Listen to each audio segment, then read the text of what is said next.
refresh the page. We'll go and get everything set up over here.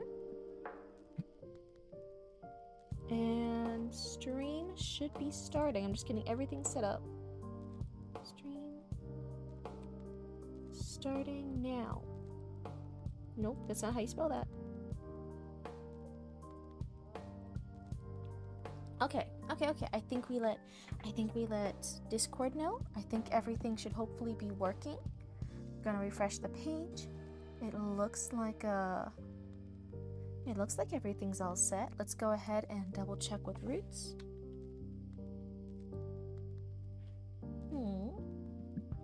That's not the right thing. Hello. I just might not be close in enough yet because I'm getting everything situated. How's that? This is better? Projecting my voice, doing all the good stuff? Because I feel every single time I do this now, people say, oh, your mic should be louder. Okay, so it's just because I was far away in the beginning. Okay. I was getting everything set up. Hello. Oh my goodness, there's already people here seeing me get all set up. Hello. Thank you, Roots, and thank you, Shadow, and thank you, Ashuna, for double checking everything. But yeah, hello and welcome to the stream. How we all doing tonight? Yeah, I was just getting everything situated. I instantly hopped on here. Yeah. Oh my god, I'm so excited. Yeah. Saw the notification. Did you see it on Twitch or did you see it in Discord? Because sometimes people say with the Discord notification they don't always get it. So I'm just trying to make sure everything... What is all this new stuff? The Twitch one. Okay. There's some new stuff that wasn't here last time. There's a thing on my Twitch screen, on the Twitch. I don't think you guys can't see, you guys just see my Word document. There's a Twitch thing, and it shows all the suggested collabs. It's like trying to give me automatic suggestions for collabs. It didn't have that before, I think. That's so odd. You just got the Discord one now. Okay. Yeah, and it has some cool, like I know Frozen Scarecrow's listed on here. Sidion's in my chat before, I know them. But then it also lists people, I have no idea who they are. It's just like I think it's like an AI suggestion thing. It's just trying to... Frozen Scarecrow's on right now. That's very cool. Yeah. That's one of the problems. We're both in Florida, and we both try streaming at the same time. I would be in his chats way more often, except we stream at the same time. Did Twitch just add another AI? That's what I'm wondering, because two of them, like Sidion and Frozen Scarecrow, I know. But the other ones, they're not my followers, and I've never been in their streams before. I've never seen them before. So I think it's just because we might be a similar category, or have done something similar, and it's like an AI recommendation of other people I should try doing collabs with. As with the fellow Texan and Frozen. Oh yeah! In the Frozen Scarecrow stream. Yeah.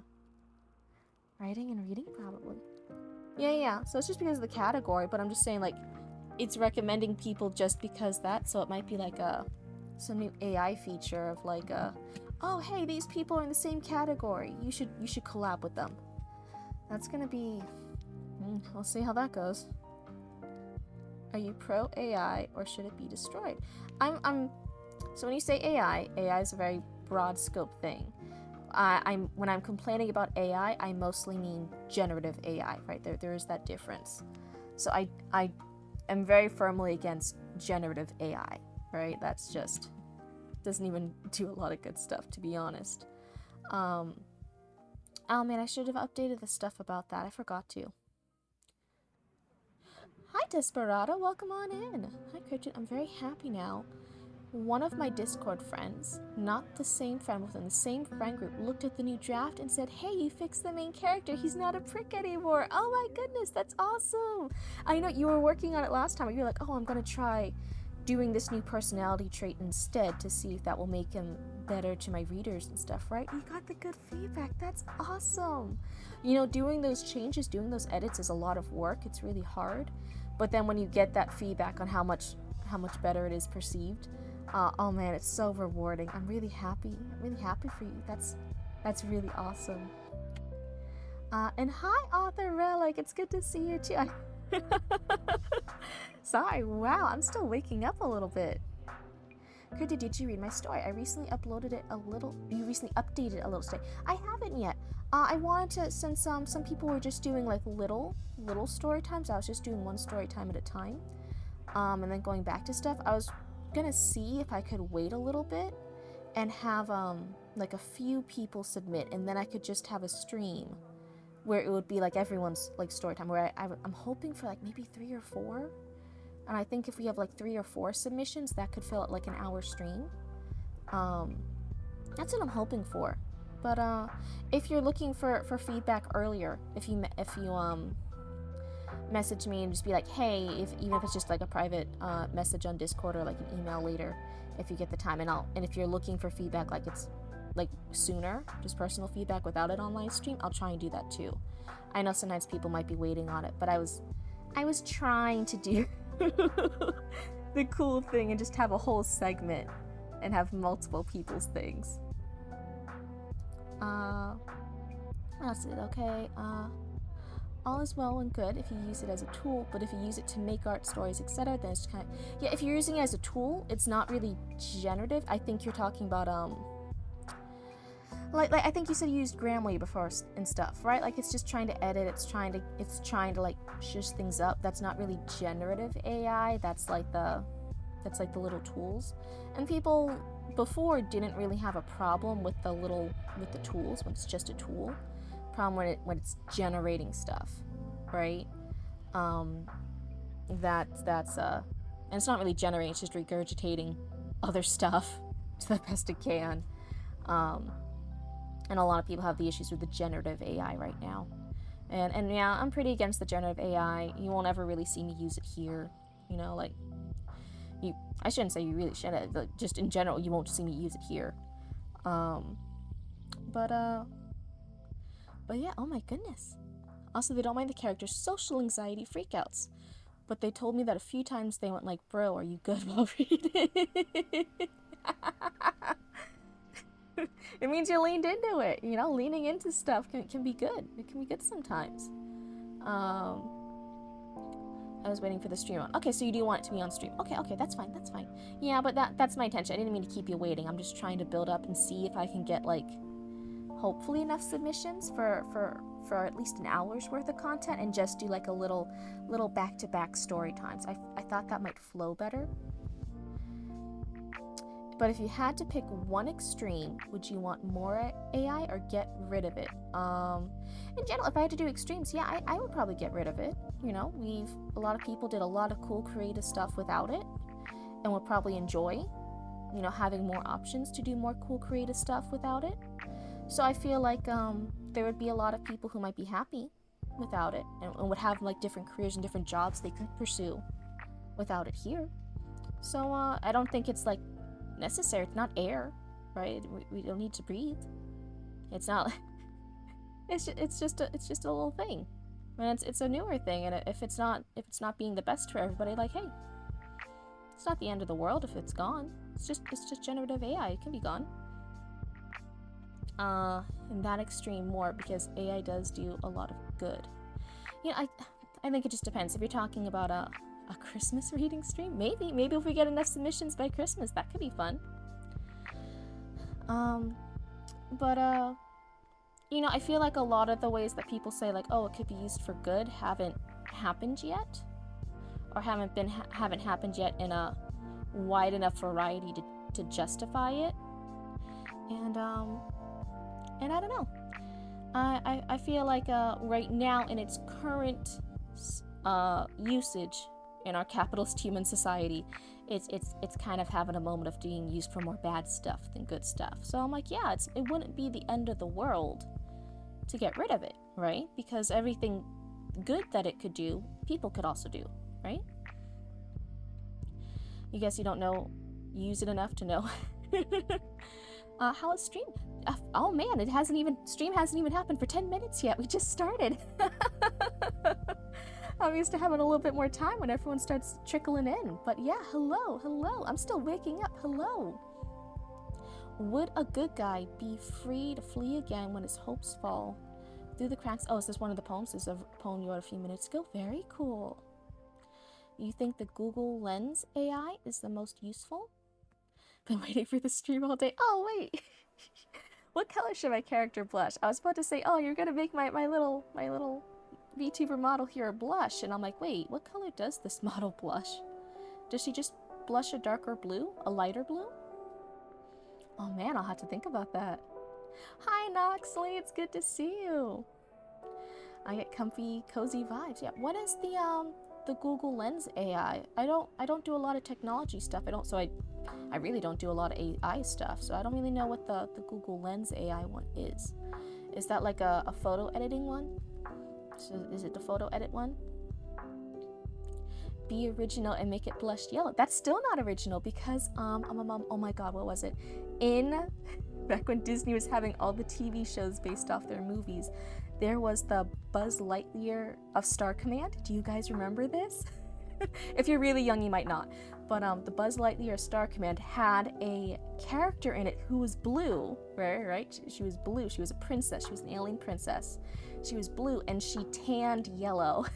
So every time she wanted to work on her tan, she turned yellow. Okay, well, you take a picture and you can use it to translate pictures and answer questions based on the picture. Take it into translate pictures. Okay, so it's like a translating thing? Okay, we had translating things before.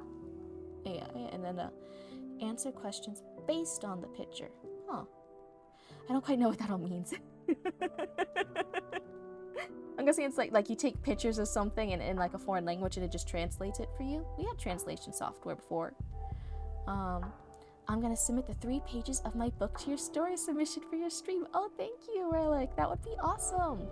Yeah, I think if we can like just get a handful, and I think it would just like fill up a nice hour. Because before I was just doing story times and they would just be in the middle of the couple-hour stream. So I feel like having just a one dedicated stream for it's like an hour segment, and then we just do story time.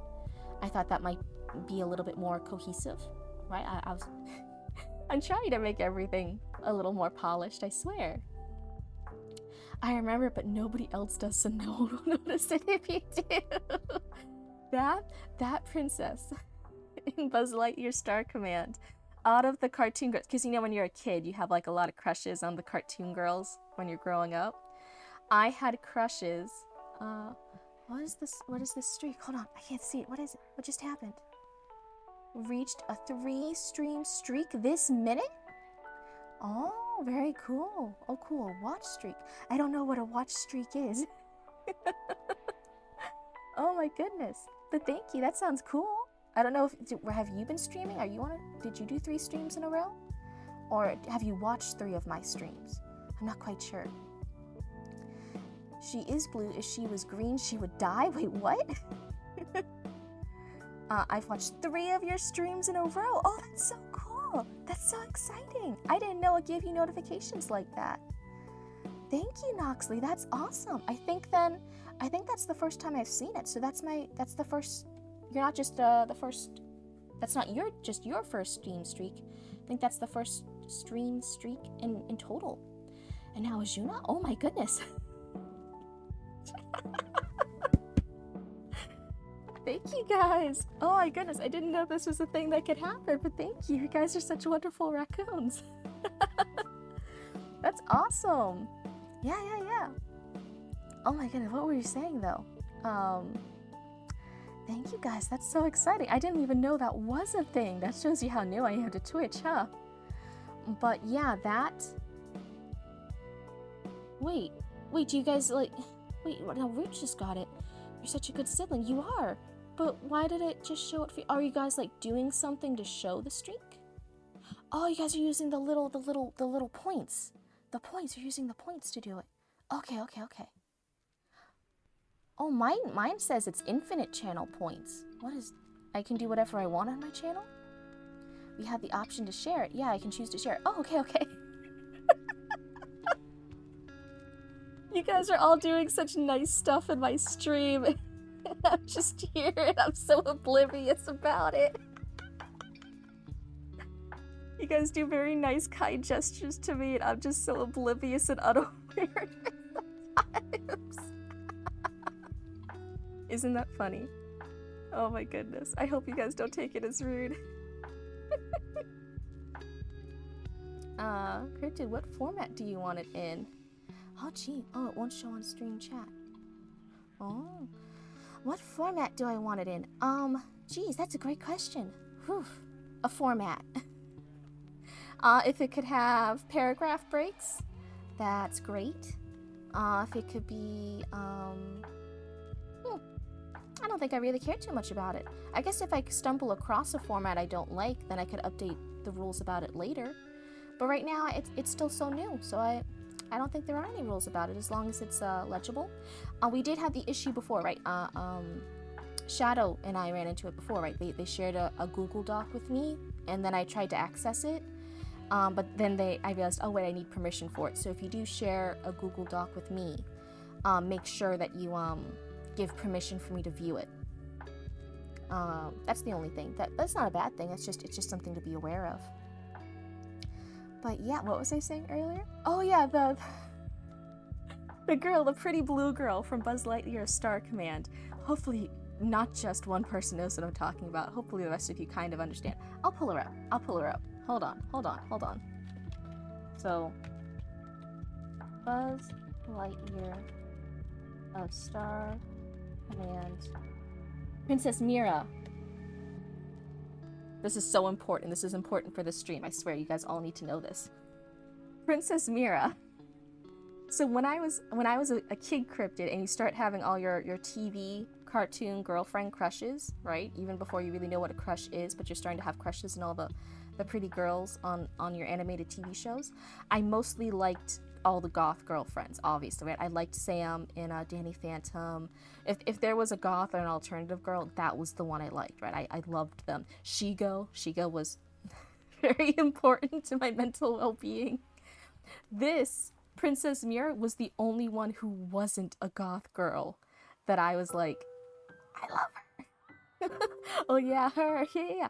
It is from the time period, every time there was a successful Disney movie, they would make a cartoon spin-off. So Toy Story was successful, so they did a Buzz Lightyear TV show that was fantastic from what I remember. There was a Little Mermaid TV series, Aladdin, right? Aladdin got a spin-off TV series.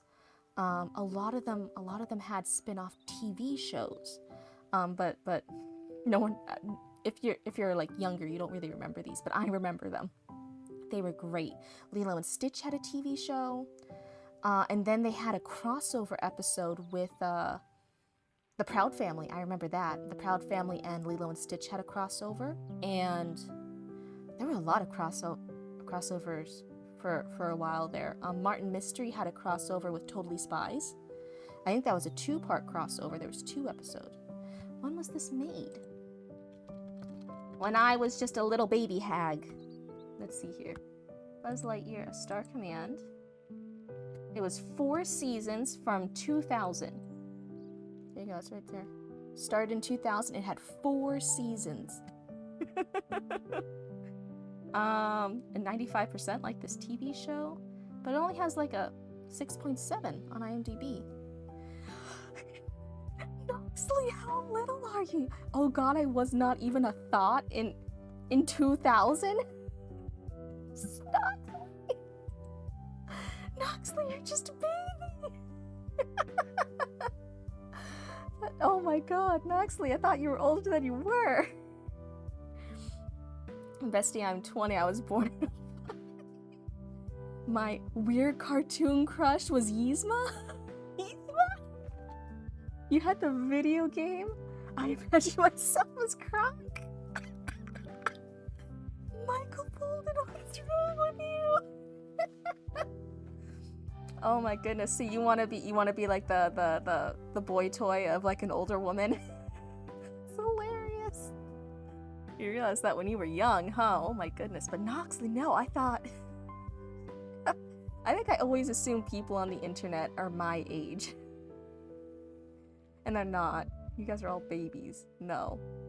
But yeah, so out of all those shows, I mostly liked the goth girlfriend characters, right? I loved Sam and Danny Phantom. I loved Shigo. I loved all the goth baddies. But Princess Mira, I was like, no, she's not goth, but she counts anyway. She was great. I loved her. It was the Are you trolling me? It was Izuma's voice that had you smitten? No. I remember watching My Life as a Teenage Robot and Teen Titans. Yeah, the original Teen Titans, right? That was good. Oh my goodness. And I loved Raven. I loved Raven in Teen Titans. My Life as a Teenage Robot there was one, I think it was a 2-part episode. It was like a 2-part episode, or it was a season finale thing. Oh wait, what is this? No. What is it? Teenage Robot. Right?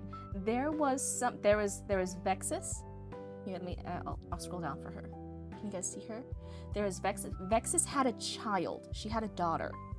And I think you only saw mylife.com. So Vexus had a child. And I think you only saw her for like 2 episodes. Let me see if I can find her. Child. Vega.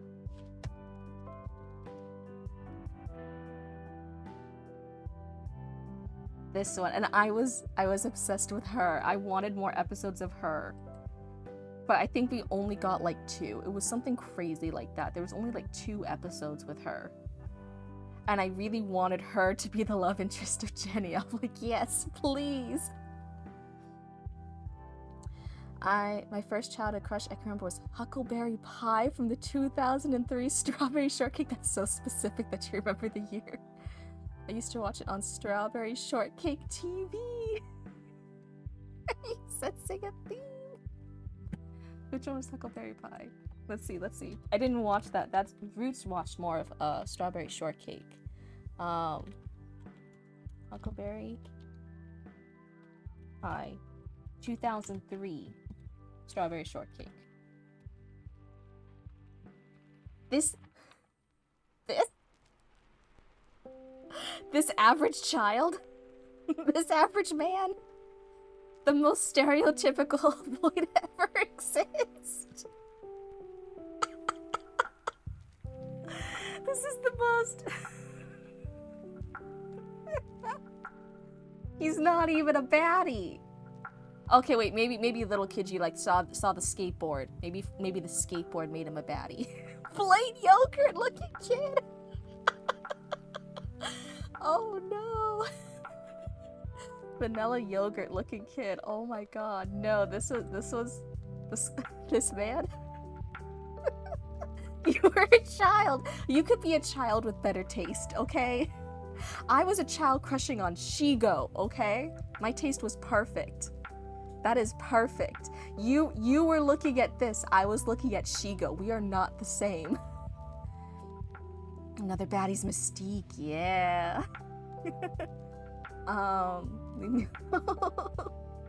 My favorite Curtis Connor quote is like, all boys I knew I was straight the second I saw the big Power Ranger. Oh my goodness. But yeah, T, what did I join to? Well, it's everyone else's fault. They got me talking about,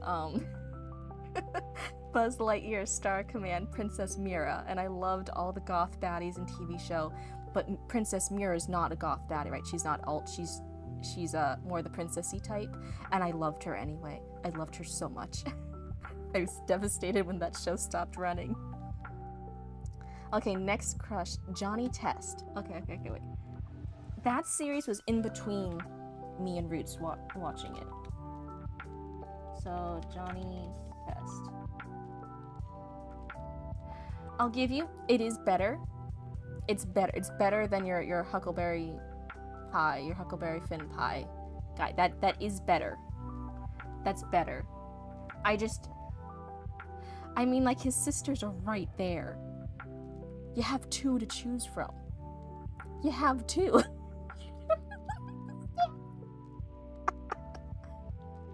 Was it not a universal experience going, I could fix her for Azula? No. How dare Azula? No. How could you not? The other girls were right there. She had a posse of baddies and the other girls were right there.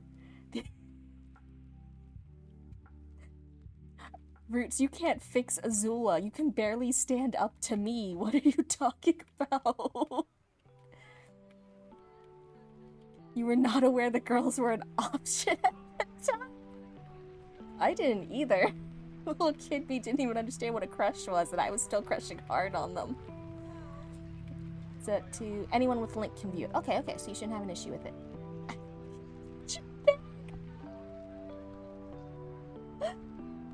Please understand, Roots is a really nervous raccoon, and I think if I glare at them a little bit for longer than 3 seconds, they might cry. And you're saying you would be Azula's punching bag?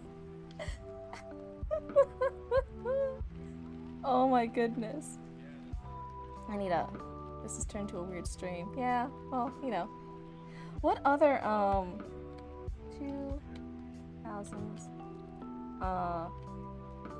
change shows. What other ones were there? I don't want to be in images. I want to be here. Oh my god, remember, for the X-Men TV series, they made,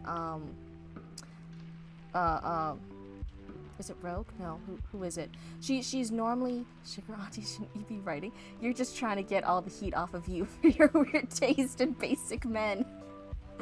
Love X-Men, The ultimate goth baddie is Yzma, prove me wrong. Also, Eartha Kitt, the voice actress, is a non-alt baddie. How does Eartha Kitt look? Hold on. Oh, wait, hold on, before we move. Oh my god, does anyone remember the Jackie Chan adventures? Please, that just hit me like a truck. Dude. I think for male characters, maybe I did love animated Jackie Chan a little bit much. I think that's one of the men I did like. I did really like animated Jackie Chan.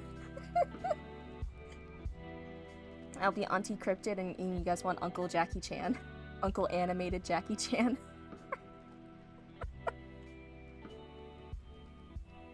What is this? Harvey Birdman, attorney at law? Isn't those the bird characters from X-Men? What? Is this real? You can see it on HBO Max? What, is this real? Oh, it's an American adult animated sitcom? That just looks like the... Aren't there... Hello, Lorenzo! It's good to hear you again! Your auntie was taking over the chat for a while last stream. Okay, I think I cooked with this one. Okay, everyone, we're gonna judge Noxley again. Everyone, get the Nerf guns ready. So around 1 a.m. to 4 a.m. I have never heard of this before. Oh my god. So, older Lewis from Meet the Robinsons. That's the movie, right? Meet the Robinsons.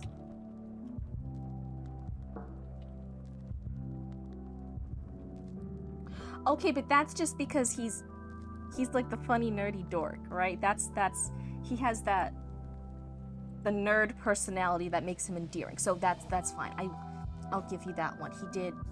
He would support a woman in her craziness too. That's what he did. They formed a family because they supported each other's crazy. So yeah, okay, everyone you can put away the nerfs. Noxley did cook with that. He is acceptable. He's acceptable, yes. It was the blueprint. I think it was called Adult Sim or something. Okay. We both got drunk, we filmed footage via camera. Half of it's just me crying with her hugging me while I'm drunk. There's over 7 hours of that. But yeah, I think as far as like a nerd who's genuinely like an actually good human being that could get a baddie, like a wholesome, supportive boyfriend, like nerdy guy, this is the blueprint. This is the blueprint. You're right. There was a lot of good stuff with Meet the Robinsons as a movie, though, not gonna lie. They did a lot of good things. This man supported his wife, right? And like having the orchestra of frogs. I need that kind of support. Where's my frog orchestra? Rest of it's just me sleeping next to her on the couch. Lorenzo, she spilled your secrets. We know too much about you now. We know all your weaknesses. looks like the kid from Stuart Little. God damn. Oh no. Any other baddies? She revealed the things you're afraid of. She revealed all your deepest fears. And chat will now be using it against you from now on. So you have to tread lightly. You can't piss anyone off in chat, otherwise they'll use your fears against you. She said that you were scared. She said that you were scared. Hold on, I had to make myself bigger. To let you know I'm serious. Hold on. No, wait, that's the wrong thing. This. Okay, this is how you know I'm serious, right? Bigger Cryptid is here. She said you're specifically scared of puppies, but not adult dogs. Because you got bit by a puppy as a child. That's what she told us. See, we know. So if you don't behave, it's puppies. Puppies everywhere. I gotta go back to my normal size now. Hold on now. Is this turn from a writing chat instantly to smash or pass all the different, like, childhood cartoon characters we know and love? I don't know, I'm missing some. Hold on, here's the blueprint. Stuart Little, what'd you say? I would never friend. The ladybug from Bug's Life? The ladybug from Bug's Life? Let's see that. I'm Bug's Life.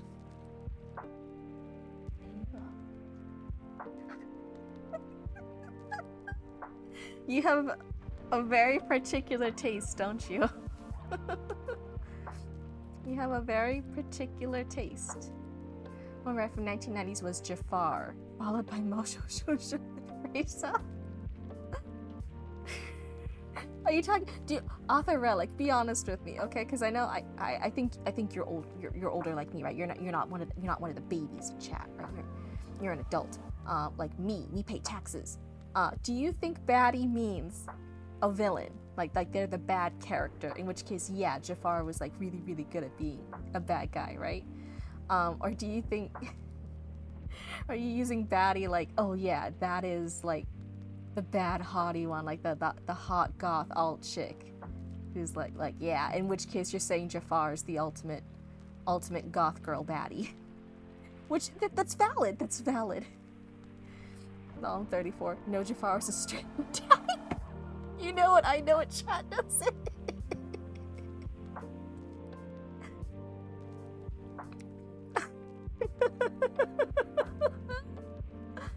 Oh no. I mainly had childhood gender and okay fruits. Own your truth, that's right. Author Relic knows what they like.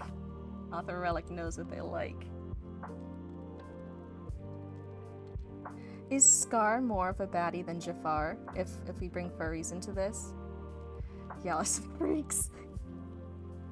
Noxley, you like the most basic vanilla stuff. I think if your generic blonde dudes had a strand of brown hair, you would say they're too freaky. You can't have any flavor. You're over here being like, oh god, that's too much salt in my food, it's spicy. Okay, I don't want to hear shit from you. What the fuck did I enter into? My brain is so confused. Who did challenge you want to smash? Yeah, the Noxley, we love you. Noxley, remember your streak. You have a 3-stream streak. You can't abandon me now. You'll lose your streak. We got, we started talking about, characters from 2000s era. Who instantly put a picture of Jafar into the chat? Discord. Okay, Jafar is I remember Jafar being fine, but okay, yeah, he is actually more fine than I remember. Okay. Lorenzo's on a 3-day streak too. Oh my goodness. Brother, tell me he isn't daddy.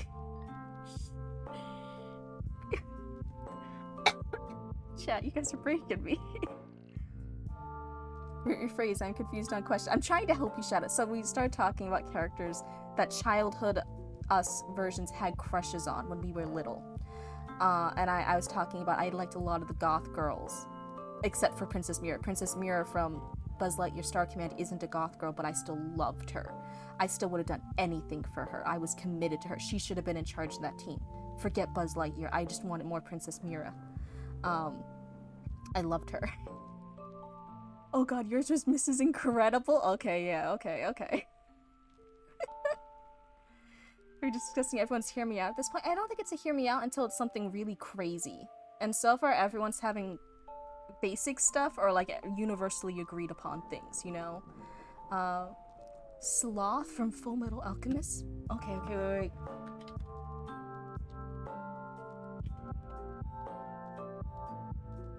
Okay, yeah, that's just a pretty lady. That's not a hear me out if you just point at a pretty lady. That's not a hear me out, that's just a pretty lady. Same as Mrs. Incredible, that's just a pretty woman. Oh, what's your type? A lady who's pretty. Like, oh, the most basic take. You over 300 people. Nunu from Teletubbies? Do I even look that up? I do not remember any of my childhood cartoon crushes. I'm not even sure if I had any. Go look back. What were some of your favorite shows? And you look back and you're like, oh, honestly, little kid me, before even knowing what Smash or Pash was, would have smashed, right?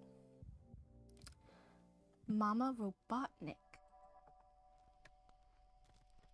Hold on. We're gonna see.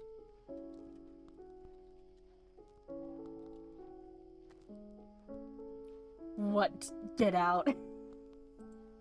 What was that? What were you showing on my stream? You weren't attracted to characters really? I knew they weren't real. It's not any of the main ones. Nunu from Teletubbies. Okay. We're gonna try.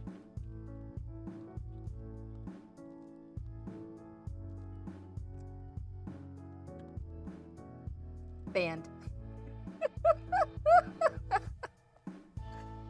Y'all are dirty. Y'all. Yeah. How do you guys live with yourselves going out into public society? Root, stop talking. Don't say you can see it and stop. We see nothing. Christian Bale 1992 Newsies. Man, I used to love watching the Newsies. Yes, it is basic, but it's better, I think. You're just gonna call me basic again. No, Christian Bale Newsies?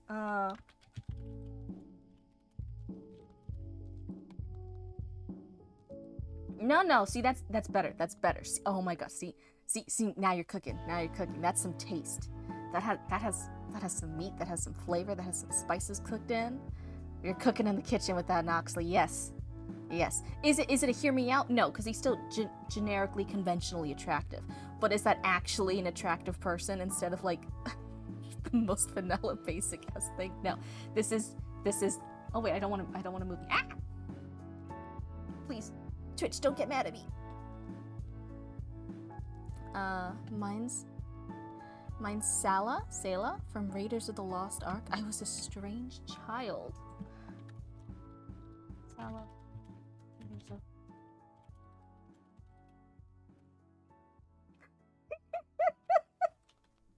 Hey, see?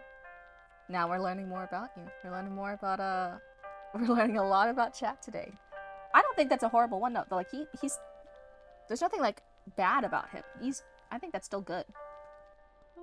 I think that's still good. I wouldn't even qualify as that as a hear me out, right? That's just a nice looking man. Right? That's just a nice looking man. That's fine. Leela's older sister, Nani? Nani was a baddie. She was good. A man. The guy from the B movie, Get Out. There wasn't enough representation for Michael Bolton? Okay. It's literally all I can think of, but it's the voice actress. One of my biggest anime crushes was Jotaro's mom from OVA version of JoJo's Bizarre Adventure. Hear me out. Vault Boy? Who's Vault Boy? Oh no, still Newsies, but Michael A. Gordon as Skittery. The man was so fine. Question, who's the hottest man alive? Answer, Danny DeVito. Arthur Relic. What are you smoking?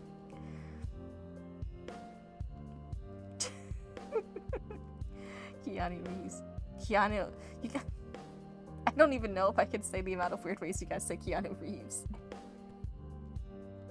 What else is there? So let's go back. What are our 2000s cartoon shows? But yeah, they had Rogue. I think it was Rogue from X-Men. In the original, in the older stuff, she was supposed to be more of like a Southern Belle. But I think that was the character they repurposed, and they made her like the goth baddie with the white hair, like in the front. And I was like, oh my god, she's so cool. And I also like Nightcrawler. Nightcrawler and Rogue were like, oh my god. Okay. Blossom from Fetch with Ruff Ruffman? What? What? Hearing out Deadpool without the mask. I can't explain. Okay.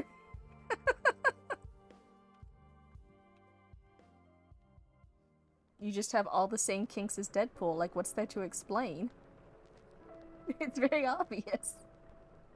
Johnny Bravo is also a baddie, but he wouldn't be acceptable on today's TV standard. You like him scary? Oh my god. Oh, Static Shock! I remember Static Shock.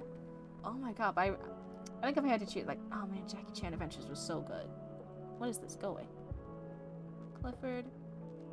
Yu-Gi-Oh! Yu-Gi-Oh had some good ones, right? Oh, I forgot this. Maggie and the Ferocious Beast. Were any of you young enough to watch this? It was, I think, another one that was in between me and Roots. I think Roots mostly watched it, but I watched it too because I was, like, watching Roots, right? Lorenzo has another Hear Me Out. Everyone get ready to judge. Take out the nerfs. Patty and Selma from The Simpsons. I didn't watch The Simpsons.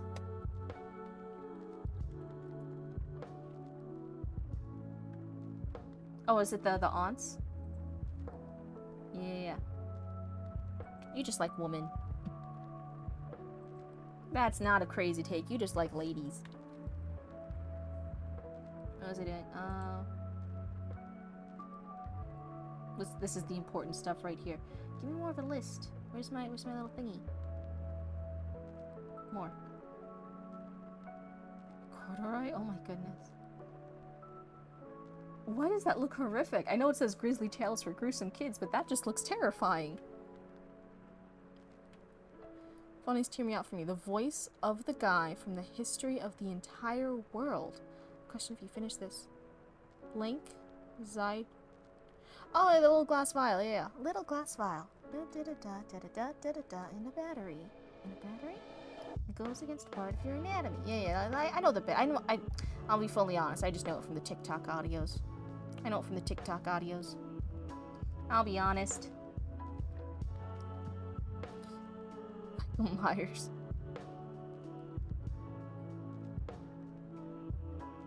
Oh my god. Are there any... These aren't the ones I'm talking...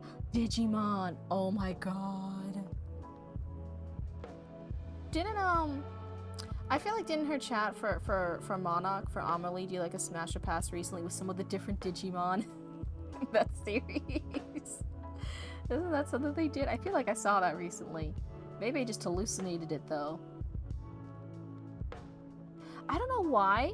I remember, as told by Ginger, I didn't watch it a lot because something about that animation, that style, really freaked me out. Was that anyone else? Did anyone watch this show? What was it about? I just always got freaked out by how they animated them. They always looked a little freaky to me. Zigzag from holes. I will not elaborate. Okay. As told by Ginger was great. It was. It looks so spooky to me. Even now, the way they draw the eyes haunts me. It haunts me. Look at that.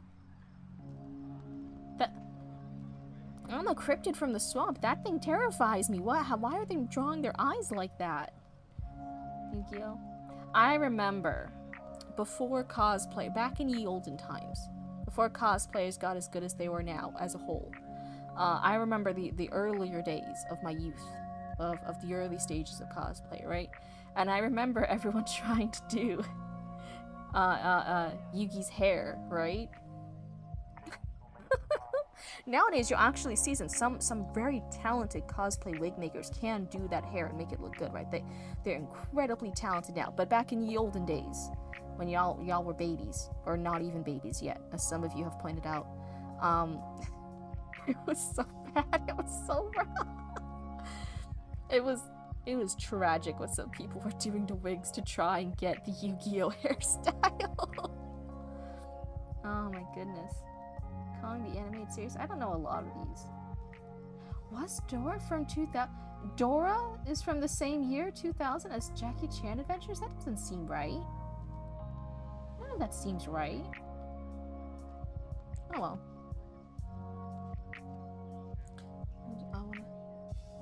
Was the Adult Swim show Morale? Disturbing but really good? I don't know. I don't think I really watched a lot of Adult Swim. Maybe that was in the golden time when I still when I still slept at reasonable hours. Hold on, I'm blocking the screen. Gotta get there. Do I block the screen now? I'm like pretty good here. I'm like pretty good. Cryptid isn't gonna get any writing done today. Don't judge me. This is the first. It's not even been an hour yet. It hasn't even been the first hour yet. Give me time. Let me cook. Let me cook. Miss Odette, oh thank you. Just your 10 bits. Thank you. You insult me and then you give me bits. Don't judge her or she'll use your fears against you. That's right, I ain't afraid to. I'm from Florida, okay? I ain't afraid to do nothing. I had the craziness of being a Florida woman, and I have the bluntness and the attitude of someone who grew up in Massachusetts, okay? I'll do things none of you guys will even consider. So, let's see. Day... What are we now? 19.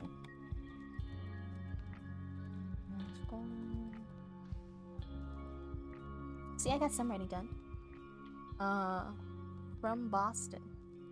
From Massachusetts, yeah. Were you the one... I think...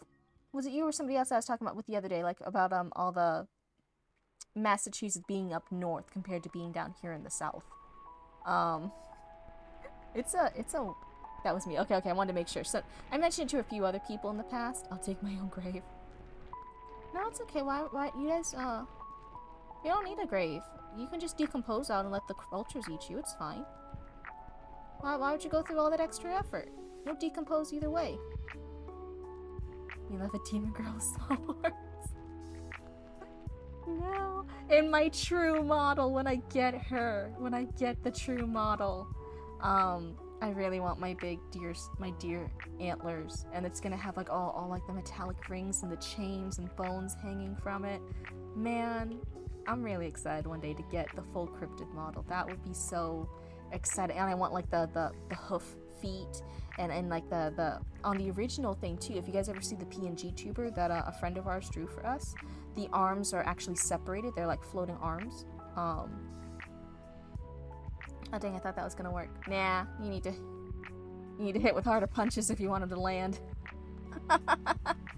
I may be 5 foot, but I'm a tough cookie. But detachables, yeah, they're floating arms.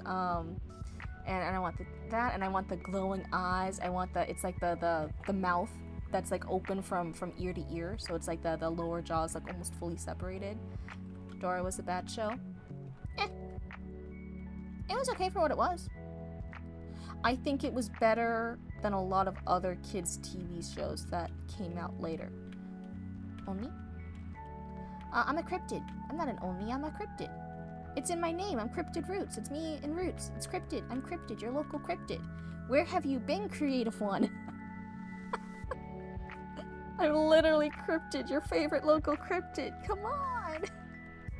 She's a cryptid Oni. No. Banned. You're gonna make the Oni community come at me and cancel me. I don't want that bad luck. I don't want the curses they have over there. Just was thinking of the Oni smile. Maybe, is that what it's called? Yeah, but don't. Oh my god. It's like, you know, you try not to step on other creatures' toes, and other deities' toes. Like, you don't go around, unless you really want to make them mad, going around calling, like, a yeti a skunk ape, right? Like that. That's bad. Cryptid Oni, get out of here, band. I don't need the bad vibes. I don't need the Oni community to be giving me the side eye. Come on! Don't do this to me! Oh my god. I'm gonna end up dead one day. Just from that. Finnegan Duck. I have a type and it's apparently broke men in movies. Only arise for the TED Talk. No. Dear God. Where's my lo-fi beats? Oh my god. Get back out of here. But yes. Hello. We've had 15 minutes. We've had almost an hour of being sidetracked and distracted. Do we want to actually get some writing done today? Is that what we're gonna do? Now that we're done having smash a pass and judging people's taste in men. But yeah. Nope, I've had 3 minutes. You've only had 3 minutes of the smash a pass talk. Okay, that means you have to start giving some of your takes. What were some of the character childhood crushes you had? You had to be judged now by everyone in chat. Approach the guillotine. See if you survive. The worst we could do is call you basic. Judge time, judgment time. Judged. What is it though? We left off at, while I'm waiting for that response, let me look over here. We have, okay, the moment of seeing the rot on the mom has happened and the girl's gonna drop something. To show her sock. Judge, creative one, you haven't given us your taste yet. What is it?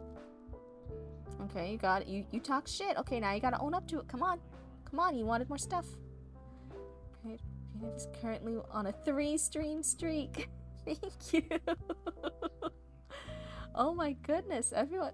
Wow, this is like actually a small community we have here now, isn't it?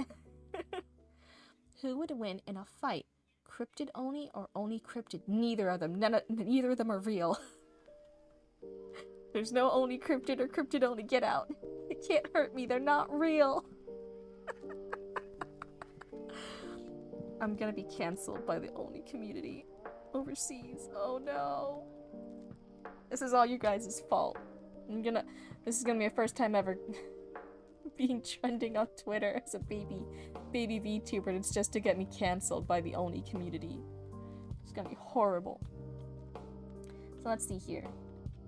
We have... Oh, I thought something happened. We have the girl dropping her plate, food, etc. It doesn't matter yet until the storyboard happens. Good luck, future Cryptid. Bring that shit out. Where's my little... Oh, there it is. I think the Oni community would accept you. You have snacks. I didn't say I was gonna share the snacks. I'm not saying I'm a sharer. Roots, Roots, you hear this? You hear this shit Author Relic saying? He's saying we had to share our snacks. We fought for those snacks, okay? We came out of the swamps. Not sharing band. We came out of the Florida swamps. We go through the abandoned 811 dumpsters for those snacks, okay? Those are ours. We scavenged for them. We're scavengers. And you want us to share them? They didn't scavenge through the abandoned 811 trash cans for those snacks. We did. With our little, with Roots' little raccoon paws and my little cryptid nails. Okay, we scavenged. We're survivors. I'm not sharing. But anyway.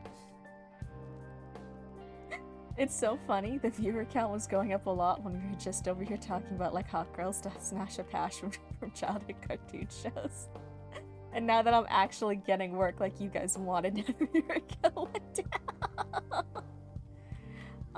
What does Roots VTuber look like? They don't have a VTuber yet. I'm not sure if they will do like full VTubing. They might not like talking and interacting for hours like I do. But when we do, I do want a little model for them. And it's gonna be a raccoon. It's gonna be a really, really tired raccoon who's done putting up with my bullshit. And I want the chat box in the future. I want it to be a trash can, and then I'll put the little Roots raccoon on top of the trash can. Because you guys are all my raccoons. Somehow hyper aware how many lines for they were the ones asking questions. How many lines were they the ones asking? O'Neill, Gadget, Bell, Mine? I'm not quite sure I understand. Oh, a raccoon. Raccoons are cute. Yeah, yeah. Wonderland is a curious theme. Okay. Creative, what sometimes I wonder if you meant to send the things you sent in chat. Because sometimes I'm like, oh yeah, this is part of the conversation. Okay, okay. And then other times I'm like, I don't know what that string of words means. I'm not even sure if you do. She wondering. Okay, okay. But yeah, it was really interesting. And I briefly mentioned, like, oh yeah, back when we were judging it, and the viewer count went up a smidge. It did. I saw it. The hot e-girls, every time I mention them, people come back. One of the, I got a lot of streamers the other day, back when we were talking about how to keep your goth girlfriends if you're one of the lucky, like, normie guys and you get, like, a goth girlfriend. And then I had a lot of viewers for that, right? And I was, like, doing the joke. It was a bit. And then I was like, oh, are you guys all actually here for real advice on how to keep a really hot goth girlfriend once you get one? And they were like, yeah. And so then I told them, okay, you can't be an asshole, and you have to ask her questions back and treat her like a person. And then the viewer count dropped. Oh no. That was really funny to witness. All the people coming over for the secrets and how do they get the beautiful alt girlfriend, and then hearing the truth and being like, I'm out. Gadget from Chippendale. Belle is Belle is Belle.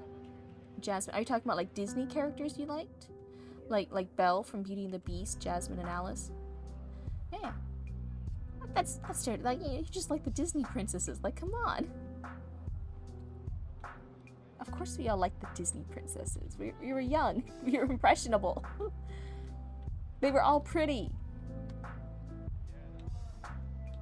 So I'm gonna have... You have a book idea that you want to co-write with someone? Co-writing is always a little bit dangerous. It's a slippery slope unless you really, really trust that co-writer. You know what I mean? People who write their own books, right? A lot of times, sometimes we don't finish them. Well, only a small percentage of people who go to start to write a book will finish it and then go through all the rounds of edits. And then that, of the group who finished a book, only then a smaller percent will actually get published. Okay, me and you, Cryptid, lol.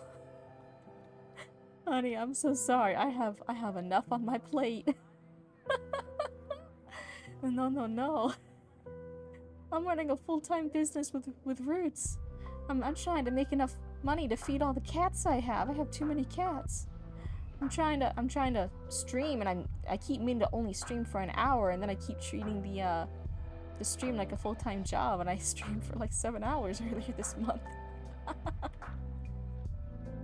There'll be no deer killing, ha ha ha. Aw, that would have made it more interesting. Kill him!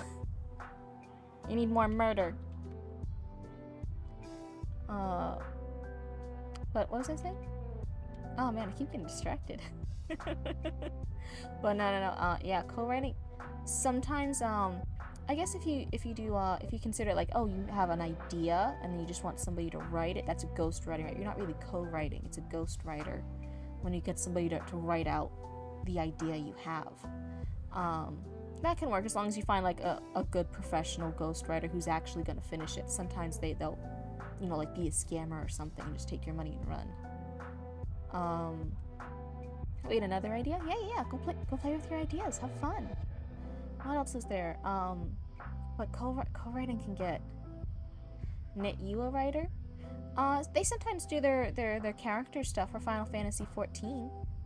I'm not sure if they're as invested in writing as I am. I think they hang out on the stream because they're being a nice younger sibling and they're being my mod. Nick, come write with me. Ink and play. You have to go be joining more writing groups. Be passionate about your own writing too. Or just trying to get random people to write with you sometimes doesn't always work out, right? Because they're random people, they're not as invested in the idea as you are. It can be hard. co-writing relationships are very, very tricky. I think, geez, I don't even think there's a lot of co-writing examples we have for like being big in the publishing industry, other than the Angel and Demon one. It had the TV show right now. It's oh my god, why am I blanking on the name? The Nice and Accurate Prophecies of Agnes of Good Omens. There we go, Good Omens. Good Omens, that was a co-written one, right? They went back and forth between the two authors. But even then, both of those authors were well established in their careers for writing their own works.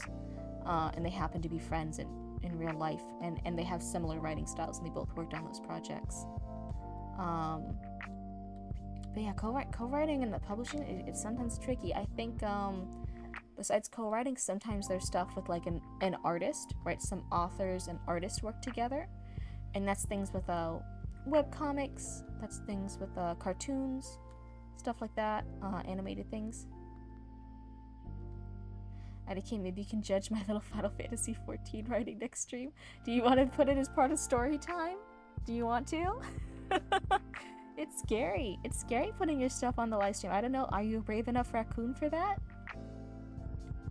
Are you managed to not be judged? Yay. Fear. I was like, wow, Rich, you're being so brave. You're gonna submit something for live stream for story time?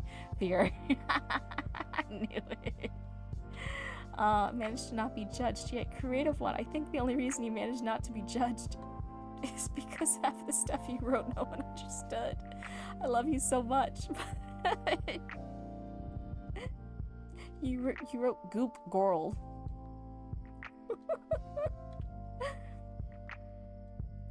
They were like, yeah. But no, generally, like I'm never mean to you guys whenever you guys submit your works. If you guys were ever worried about like being judged or having anything mean being said about your works, that's not gonna happen.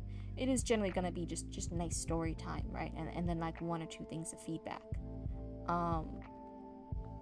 Strange case of Alex Maxey. I don't know what you're talking about.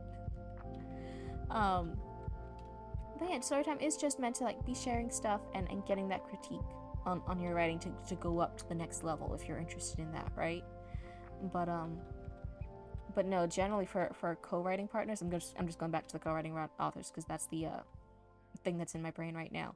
That is, it is a very challenging thing to do, especially because writers write so differently. Your voice as a writer is very unique. So even if you do find someone who's as dedicated to the idea as you are, and you manage to meet up and collab and do this thing, sometimes the writing styles sound very, very different. Like in Good Omens, I think the only reason why it worked is because if I'm remembering right, I think each author chose specific characters that they would write. And they're like, I'm gonna write, the character Death, and I'm gonna write this character, I'm gonna write this, and I'm gonna write these scenes. And the other author was like, oh, well, I'm gonna write Crowley, and I'm gonna write this character, and I'm gonna write this one.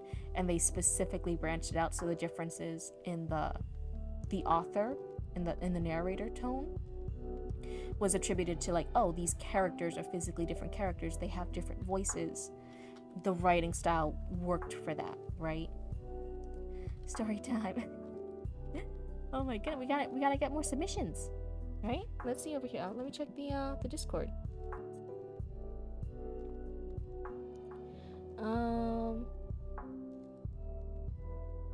Oh wow, Shadow, you want to hopefully get it published one day? That's really cool. I'm just checking hold on, my face tracking's not working. I'm checking the Discord really quick.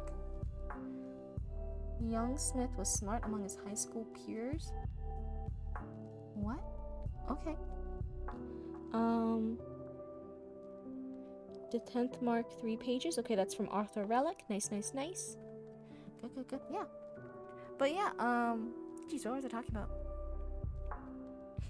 Can you guys tell? It's been 19 days of streaming every day. I think my brain's getting a little fried. Ink and Play, congrats! You're on a 3-stream streak too? Oh my goodness, all my raccoons have been following for so long. That's crazy. Oh my goodness, I feel so special. Thank you for staying with me as long as you have. I haven't scared everyone away yet. So let's go over here. What is this? Gimme. Okay, here we go. Phew! I was on the wrong screen. I need Discord, but I don't know if I have room in my app. You have room in your app? Do you mean if you have room in like your phone for the app? You're staying for lamb deer. Right, Cryptid Oni, we must fix this. I'm not Cryptid Oni, no! It's Cryptid and Roots. I'm Cryptid the local Cryptid, come on! This shame's gonna follow me for the rest of my VTubing career now. Oh my goodness. Let's see. I'm gonna have our character drop everything, right? She's freaked out that her mom is freaking out about this, the decay spreading in her hand. Did you know you get a max tally of 100 Discord channels? Like a max limit, you can only have 100 Discord channels. Oh, thank you for the bits. I appreciate it.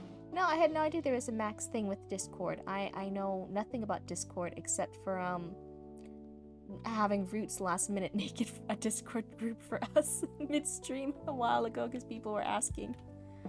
But no, I had no idea. Does that mean, are you in 100? Are you in 100 Discord channels? Thank you for the bits. I feel... I think I'm still like really getting used to people actually spending like money on bits and subs and stuff. It's still like, oh my goodness. I really appreciate it, but it's also so new.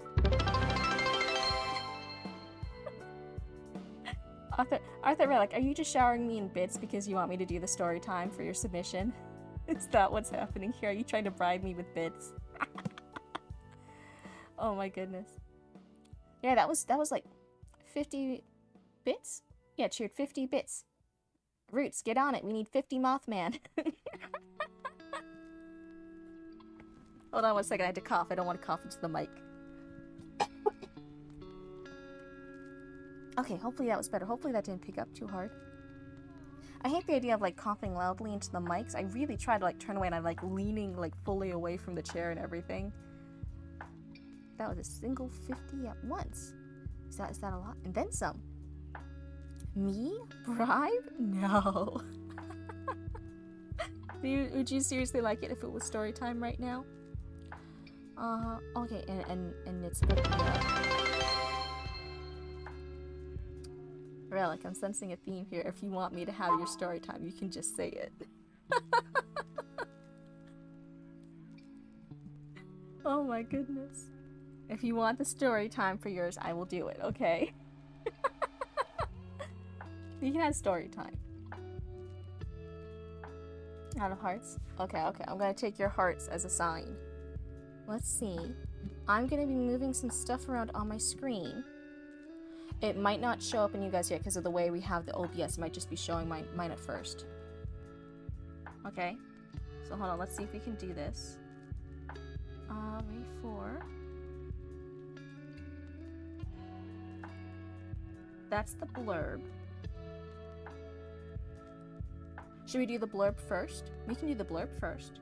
Let's go ahead. I will full screen this, and then I'll go to OBS and game capture, and then window capture. This. Can you guys see it now? Can you guys see it? Roots, why are you cheering bits? You're my own sibling. You're in the next room. I didn't know we had that. Did I put that emote in the chat? Did you put the emote? Or is it like an emote from somewhere else? I haven't seen that emote before. Did you add it? I don't know a lot of stuff that happens in stream. I have Roots do it. There's Penny and you.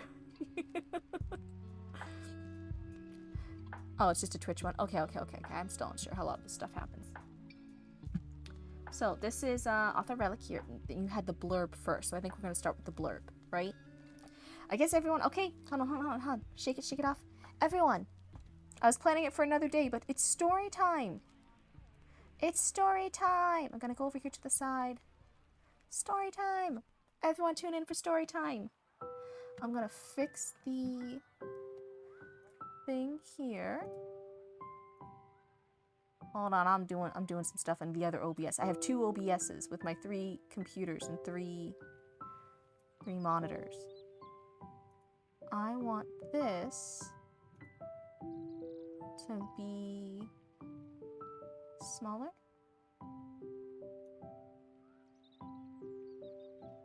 Do. Hold on, moving. Can you guys see everything on it now? I think so.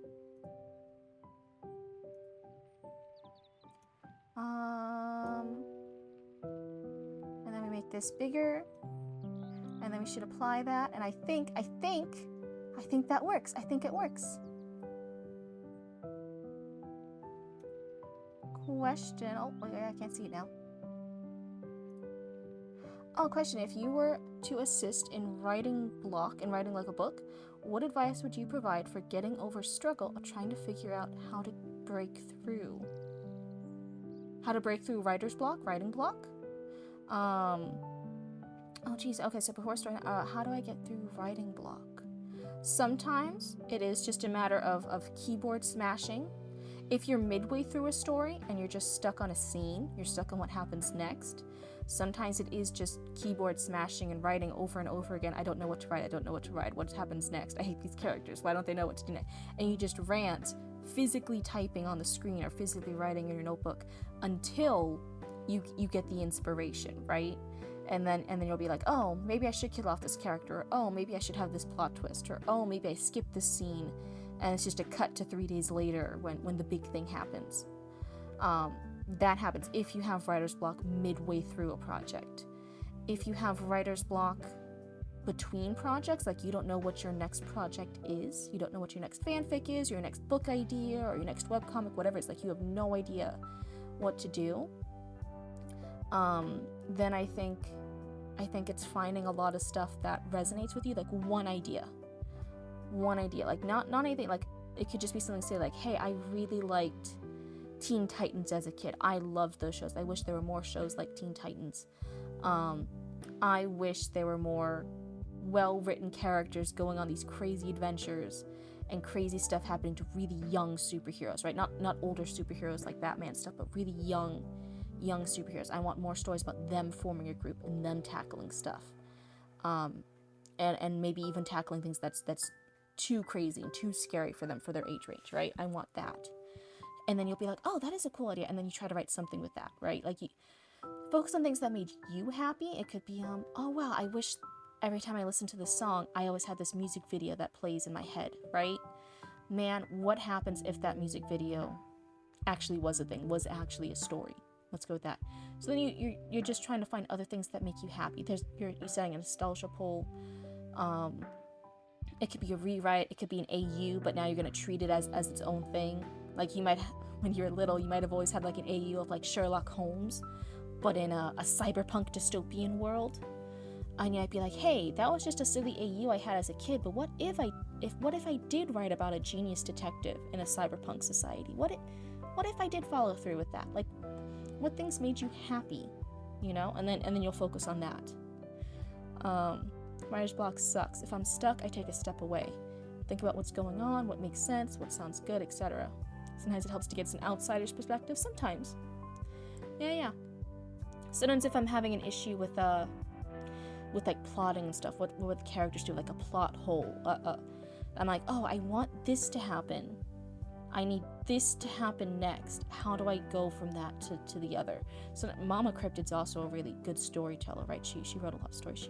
She's an incredible storyteller. And when it comes to like talking with other people who get the vision you have, I normally talk with Mama Cryptid. But other times, if you're just stuck on a scene, I really do think like just having that method of physically typing nonsense on a keyboard and writing your thoughts down aloud or writing them down on a notebook, whatever, until it happens. It can take a few minutes, but honestly, it's never as long as you think it is. Sometimes your brain just literally needs that physical act of writing something. Even if it's just nonsense, even if it's just over and over again, I don't know what to write, my brain is empty right now, I don't know what to write. Then your brain will kick into gear and be like, oh, we're writing right now. Okay, here's the thoughts. Here's what happens next. It is writing section Discord.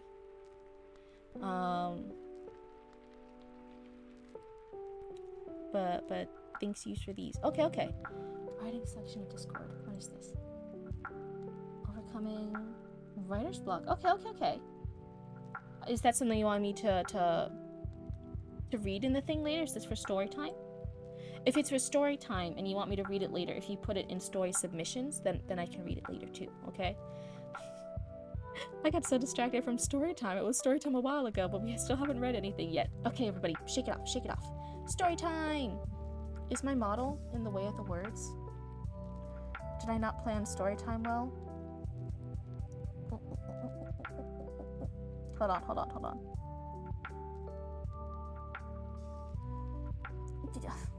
Okay, you can't see the booba. Hold on. I know the booba's important to everyone because you guys are all heathens.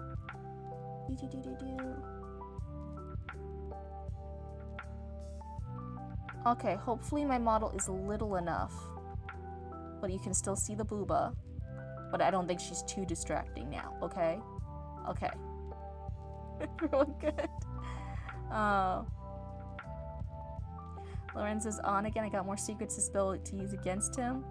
Hold on, Lorenzo's on. We're trying to have story time.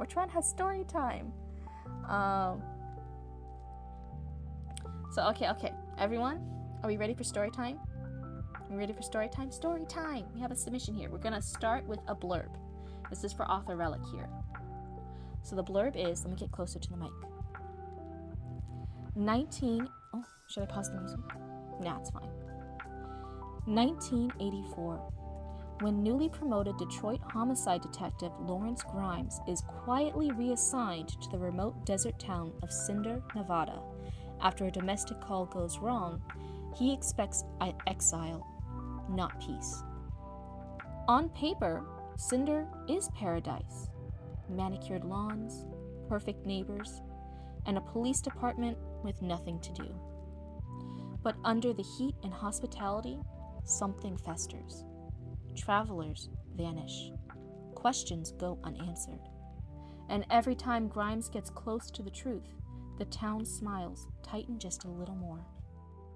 When mutilated bodies surface in the desert, scrubbed from official record, Grimes uncovers a history Cinder has spent years burying. As paranoia spreads and silence becomes survival, Grimes must decide whether to protect the peace he was sent to preserve, or expose the rot at the heart of America's best place to live. I like it. This is pretty good. I think my favorite part right here is the paranoia spreads and the silence becomes survival. Right? That's like the ooh part. I really liked that part. I think really the only part where I tripped a little bit, right? If you're looking for critique on this, if you're looking for what do I do to make this better, for a blurb, for if you're using this for an upcoming book and you want to promote this blurb everywhere, this one thing is I think was a long sentence. It tripped me up a little bit. Hold on, let me reread it. Yeah, because I liked this part. I like the travelers vanish. I like the questions go unanswered. And every time Grimes gets close to the truth, the town's smile tightens just a little more.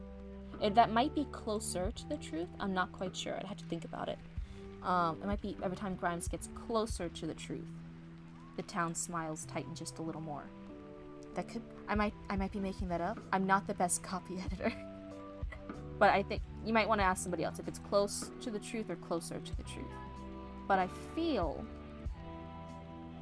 when newly promoted Detroit homicide detective Lawrence Grimes is quietly reassigned to the remote desert town of Cinder, Nevada, after a domestic call goes wrong. He expects exile, not peace.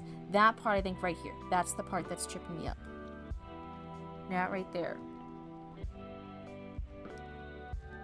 Because without it, it would then read, when newly promoted Detroit homicide detective Lawrence Grimes is quietly reassigned to the remote desert town of Cinder, Nevada, he expects exile, not peace. Yeah, I think that one little part, that's the thing that makes it from a long sentence to a little extra long. That's the one part that trips me up. It's an interesting detail. I might maybe put that after the domestic call goes wrong somehow in the front. So 1984, after a domestic call goes wrong, newly promoted homicide detective Lawrence Grimes is quietly reassigned to the remote desert town of Cinder, Nevada. And then period, he expects exile, not peace. I feel like that sounds right. Yeah. And that's one of the things too. Sometimes it just takes a while, like reading something out loud, like reading it aloud. That's why I think I really appreciate in Storytime. I physically read these aloud to you guys, right? I read it loud on stream.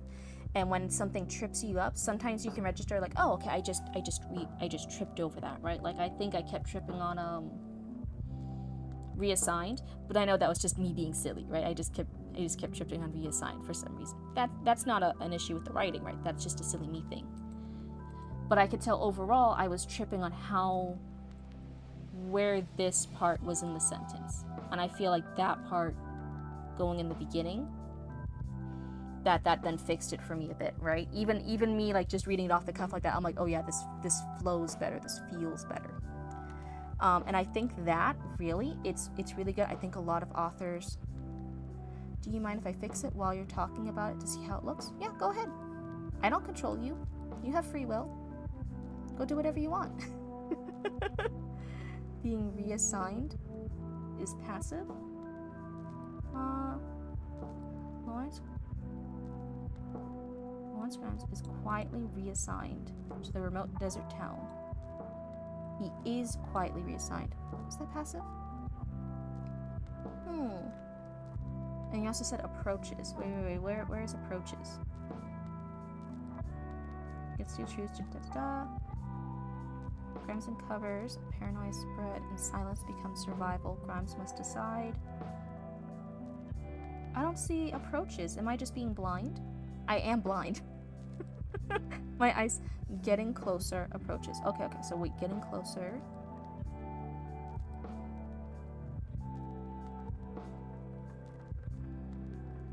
But under... Okay, so you're saying in every times Grimes gets close to the truth, right? So every time Grimes approaches the truth, the town smiles tighten just a little bit more. You could, if you want to, like tighten up the amount of words. It does flow a little funny. Let me try it. And every time Grimes approaches the truth, the town smiles tighten just a little more. Me, that's, I'm not really caught up on that. You could if you want to. I think that's just like however you want to use your author voice. I'm not too hung up on that. You can do gets close to the truth or approaches the truth. I think that's just a voice thing. I think that's just however that you can do either or. The towns, maybe I think the town tightens their smiles just a little more. Would that flow better? I would have to see it written out. I had to try both ways. If it's the town smiles tighten just a little more, or the town folk tighten their smiles just a little more. I played with it either or. I'm not, full disclosure, I'm not the best copy editor, right? The copy edited stuff, I'm not here for that. I do mostly, my brain leans better towards developmental edits and sometimes line edits. Like I could notice here, I'm like, oh, what'd I say?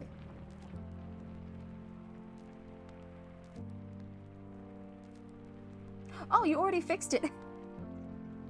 I was looking everywhere for this. I was looking around. I don't know if you saw my model. I was literally looking around for this. Yeah, you actually did fix it. Okay. Squeezing onto the field, but this is... I want to know on these pages. I was literally looking around left and right, like, I swear to God, there was like a domestic call gone wrong right here. Wasn't it right here? I thought when you said fix it, I thought you were gonna resubmit it fixed. I didn't realize you could edit your stuff on Discord. I had no idea you could actually edit the thing like that. That's so funny.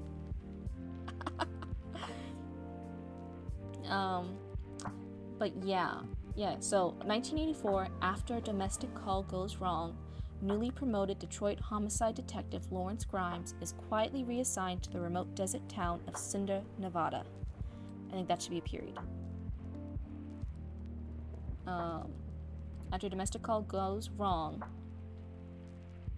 newly promoted Detroit homicide detective. Do we need Detroit? I don't know. That just may be a personal thing. Active editing. After a domestic call goes wrong, newly promoted homicide detective Lawrence Grimes is quietly reassigned to the remote desert town of Cinder, Nevada. Period. Capital He. He expects exile, not peace. On paper, Cinder is paradise. Manicured lawns, perfect neighbors, and a police department with nothing to do. But under the heat and hospitality... Should it be hospitality and heat? But under the hospitality and heat, under the heat and hospitality, something festers. Travelers vanish. Questions go unanswered. And every time Grimes gets close to the truth, the town's smiles tighten just a little more. And then when mutilated bodies surface in the desert, scrubbed from official record, Grimes uncovers a history Cinder has spent years burying. As paranoia spreads and silence becomes survival, Grimes must decide whether to protect the peace he was sent to preserve, or expose the rot at the heart of America's best place to live. Yeah, I think this is really strong. I think that little moving it around was really strong. I think it's what a creative one was talking about. I think just a copy editor, which is not my specialty, going into the nitty gritty like grammar and stuff like that. But as far as me, I think this is really strong. I think one of the biggest errors writers have with their blurbs or their, summaries, is being really, really long and not being short and to the point and really engaged and making it very interesting in just a little bit. This is a really nice short one.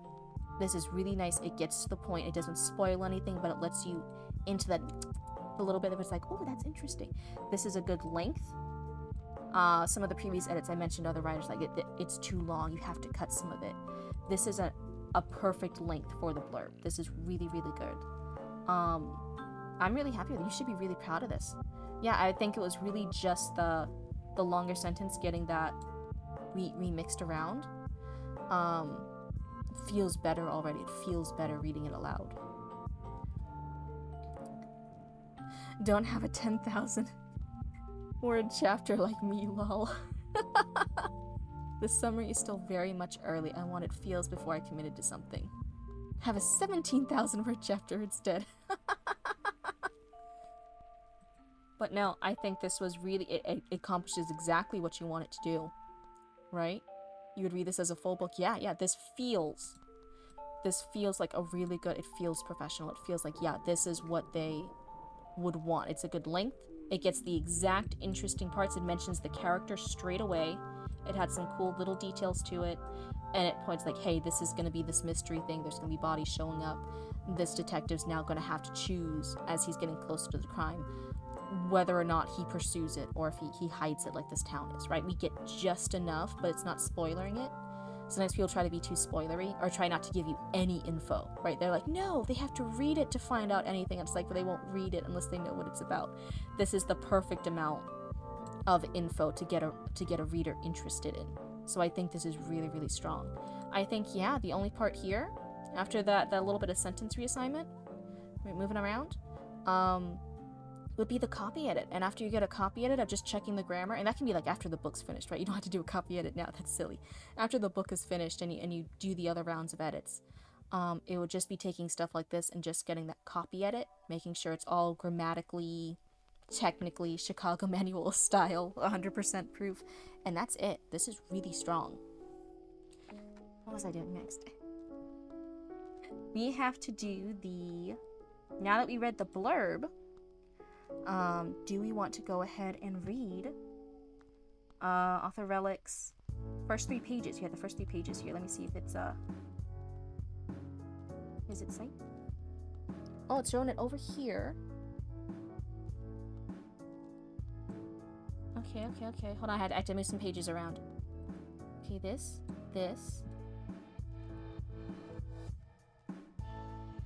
Aw. Are you sure you sent the right page? Did I open it right? Oh, okay, wait, it's like document tabs. It's document tabs. Okay, I got it. I figured it out. Never mind. So I'll go back to the first one. Let me fix my OBS. This. So now, can you guys see it? Does it look good? I feel, let me check it real quick. I feel like I'm not in the way. So I feel like I can make my little character a little bigger again. Boop, boop, boop, boop, boop. Boop. Did you guys miss me? Here's a bigger cryptid. Okay. Hold on, I gotta cough again. Do you think I could convince Roots to get a drink for me? Probably not. I don't even know if they're still listening. So first part, very nice, very important. We have a copyright disclaimer, fair use notice. Then we have, super cool, Cryptid is growing. We have a little cover art already. That's super cool. The 10th Mark by David W. Connor, right? And then it's the first 3 pages. Yeah, okay, no, that 4th page is just blank. It's fine. Are we all ready? Are we all ready for the next part of story time? We good? Everyone excited? Everyone sitting down? Oh, no, this book is the published one already. Okay, so this isn't the one we read the blurb for, right? This is different? This is different? Because I think the one we read the blurb for, you said was like something you're working on now. Right? Is the music distracting? Should I have it no music, or do you guys like the music? Yes, okay, so yeah. So we read the blurb for a new book, and we critique that. Now this is for something that's already been published, and we're critiquing it. Let me see. I think maybe I'll just have slightly quieter music. That sound good? Everybody ready? Is everyone cozy? Do you guys have snacks? Are you guys all comfy? So, Chapter 1.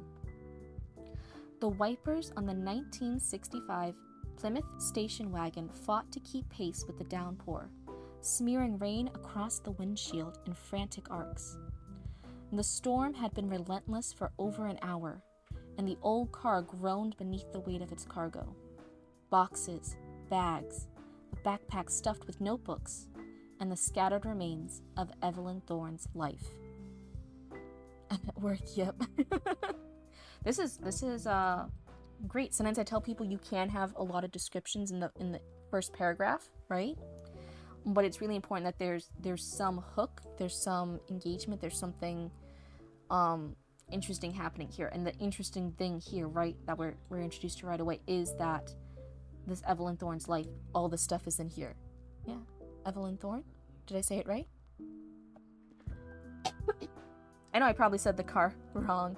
Again, this is a straight off the cuff read. I haven't prepped for this, so sorry if I say anything wrong. We're just gonna do our best though. But yeah, and the scattered remains of Evelyn Thorne's life. Her hands gripped the wheel, knuckles pale against cracked vinyl. She twisted her shoulder-length brown hair into a messy ponytail. A few damp strands clung stubbornly to her temples despite the cold November air seeping through the cracked window. 6 hours behind the wheel had left her shoulders aching, the tension buried deep. The rain hadn't eased, nor had her thoughts. Last chance, she told herself. Last move. No more bags by the door, no more bruises to explain. As the Plymouth drifted along the winding mountain highway, her mind replayed the night she left. Clothes shoved into garbage bags. Papers were scattered across the floor. The echo of shouting through thin walls. The smell of stale beer. The apartment door had felt impossibly heavy when she closed it for the last time. I'm trying to get my face tracked. Never again, she whispered, tightening her grip until the steering wheel squeaked. In the back seat, her 6-year-old son Daniel lay curled beneath a blue blanket, fogging a small circle on the window with his breath. He traced a crooked spiral into the condensation. Beside him, Milo, the family's black lab mix, dozed, his paws twitching in sleep. The road wound through dense forest, the kind that seemed older than memory. Tall hemlock and oaks pressed close, their tops swallowed by fog. Branches sagged beneath the rain, forming a canopy that darkened the road ahead. Twice, Evelyn thought she saw something standing among the trees. A tall, pale shape between the trunks. Each time she blinked, it was gone, replaced by dripping bark and shadow. Just exhaustion, she told herself. But her chest felt tighter with every mile. Then, through the gray curtain of rain, the first glimpse of the town appeared. Evelyn slowed, her heart giving a small, uncertain flutter. A weather-beaten sign leaned against the roadside, half swallowed by pine boughs and moss. Blech.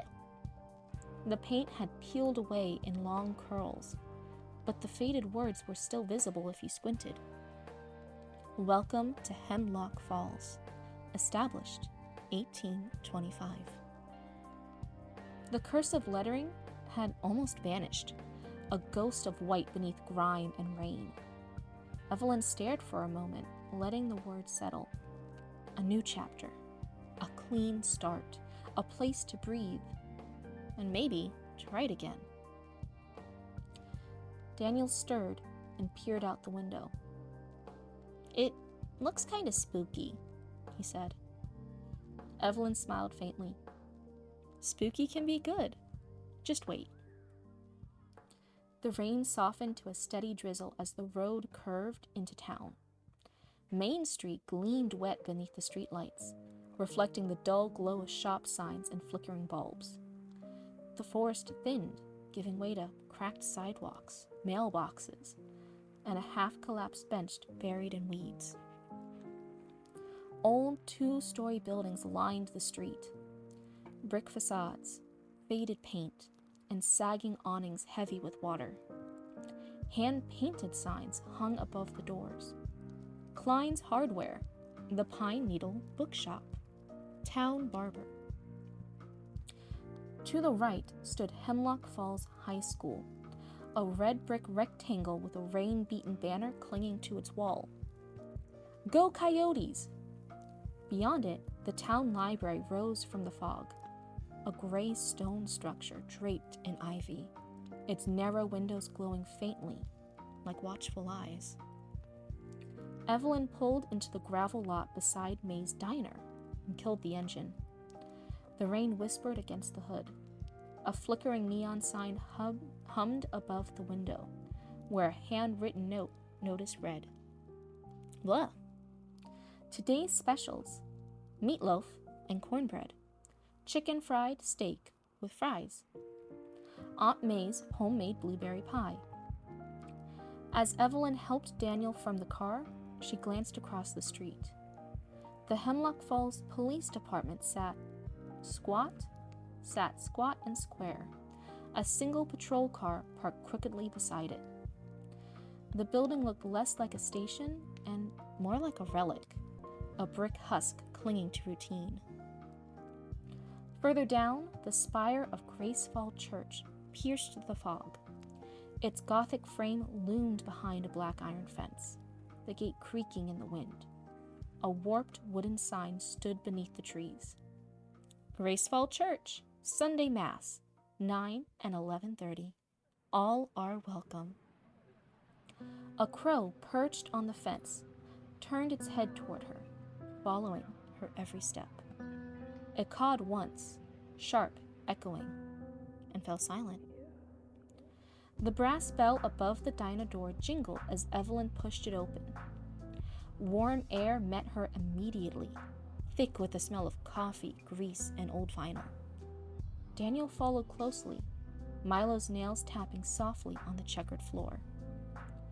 3 booths lined each wall, red vinyl patched with duct tape. A counter stretched along the back, 5 stools in a row beneath a blackboard menu. Behind it stood a woman in her late 50s with auburn hair streaked gray, tied in a loose braid. A faded blue apron hung at her waist, embroidered with "Maze" across the chest. She looked up, smiling in the easy, practiced way of someone who'd been greeting strangers for decades. "Well now," she said, "new faces. Or 3, if we're counting the pup." Evelyn smiled politely. "Just got in. Is it all right if he stays? He's well behaved. The woman waved a hand. Long as he doesn't steal anyone's bacon, we'll get along fine.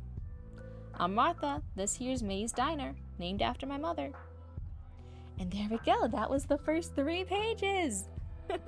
How did everyone feel for that story time? Oh my goodness. Let me stretch real quick. I was leaning really close to the mic to be heard better. So, Cryptid, would you rather be sent to the mines for eternity or to a nursing home for eternity too? I guess a nursing home if I have to choose. They give you food there. Sometimes you get like fun games like bingo. Anyway, focus. We're on story time still, right? So I paused it. I probably should have just read it all continuously, like in one go. But I did pause it after the first one.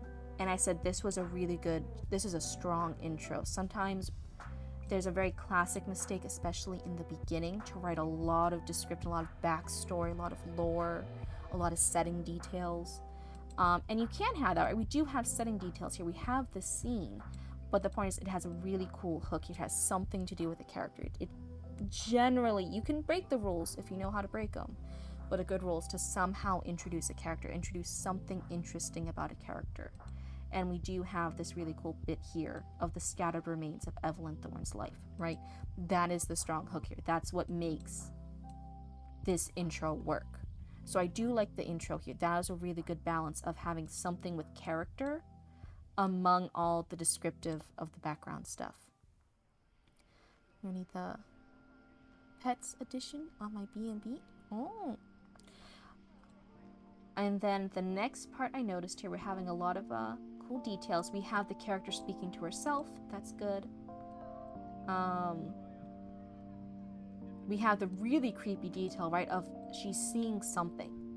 This is the next interesting part. We want to keep having the little interesting details spread throughout it, right? The next interesting part is really twice Evelyn thought she saw something standing among the trees. A tall, pale shape between the trunks. Each time she blinked, it was gone, replaced by dripping bark and shadow. That's the first page. Very, very good on having those hooks, on having those details to show us the vibe, the mood of this. So when you first wrote the beginning of the book, the feedback I got was, who is Evelyn and why should I care? So I added a bit about her backstory into it. Yeah, and that's the really cool part, right? These boxes, the stuff in the car, right? She's running. We have some of the things. She's leaving this bad situation, the smell of stale beer, the apartment door, it felt closed. She has this kid in the background, right? We're getting these hints. It's not spelled out to us. If you just spell something out, it feels really like boring, and it feels like you don't trust your readers. But we have the hints here, and it's interesting to puzzle that together, right? That's good. So I feel like the first page is really strong. Let's go this part. Daniel stirred and peered out the window. It looks kind of spooky, he said. Evelyn smiled faintly. Spooky can be good. Just wait. So if we're going into the really nitty-gritty, right? They talk here. This is great. This is fantastic. Oh my god. Hello, Frozen Scarecrow, and hello, Raiders. You guys came at such a good time. You guys came in the middle of story time. Hello and welcome. Oh my goodness, what a surprise. Shivers. Yeah, they let the cold in. They're very spooky. But speaking is spooky can be good, you know? Yeah. Hello and welcome. Yeah, we got our Mothman emotes. Thank you, Roots. But yeah, we're in the middle of story time. We just read the first 3 pages. Now it's stories. I use TV crushes. Who tattled to Frozen Scarecrow? Who tattled to Frozen Scarecrow? Was it T? Be honest with me, was it T? I bet it was T. They're always blabbing on me. But yeah. We started it with that, and then I got showered in bits until I did storytime reviews. This is from someone who actually is self-published. They self-published a few works. And as storytime critique, they sent in the first 3 pages of a book they have self-published. And we just finished doing our first read-through, And we're giving a little critique and feedback on what things we like and things that could be improved on. Even not just for this story, but like other stories in the future too. But yeah, it's the middle of story time. Mr. Scarecrow, who's your TV crush? I feel like if you were in Frozen Scarecrow streams before, I think you did pull up like old TV shows and stuff, right? I think we were. A few days ago, you were talking, you're right, about like old TV crushes on cartoons and stuff. I feel like that's where it came from. R. Dorothy Wainwright. Who is that? Oh my, what is this? This is a different Dorothy Wainwright. What is this from? What is this from? Roger the Negotiator? The Big O. As Dorothy's daughter of rich scientist Miguel Saldano. Oh, this is so cool. I've never seen her before. Am I just out of the loop? Am I out of the loop? What it means to be human? Oh, it's like an anime? I've never seen this anime before. I had no idea this existed. But she looks cool. You get a Cryptid thumbs up of approval. I was threatening to ban some people for some of their takes earlier. Someone had this vacuum cleaner from Teletubbies, and I'm like, no, you're nasty. Get out of here. I'm gonna ban you. It's kind of a niche anime from the early 2000s, I believe. Yeah. Great combo of mecha and Batman. Ooh, that does sound... Yeah, we were specifically reviewing like cartoon shows from the 2000s, and I realized a lot of members of my chat are younger than me. Scarecrows, some of them are like babies. What are they doing here on the internet? I was like, oh, this cartoon show's from the 2000s, because some of them didn't know it, and they were like, oh, I hadn't even been born yet, and I'm like, get out. They're babies. What is this? But yeah. I actually mentioned you earlier in the stream, Frozen Character. I did. I had this thing where it shows you like stats about your viewers and stuff, and it was something crazy like 40% of everyone who watches Cryptid is also a Frozen Scarecrow watcher. So I guess if you like tuning into my channel, you guys should go and check out Frozen Scarecrow too.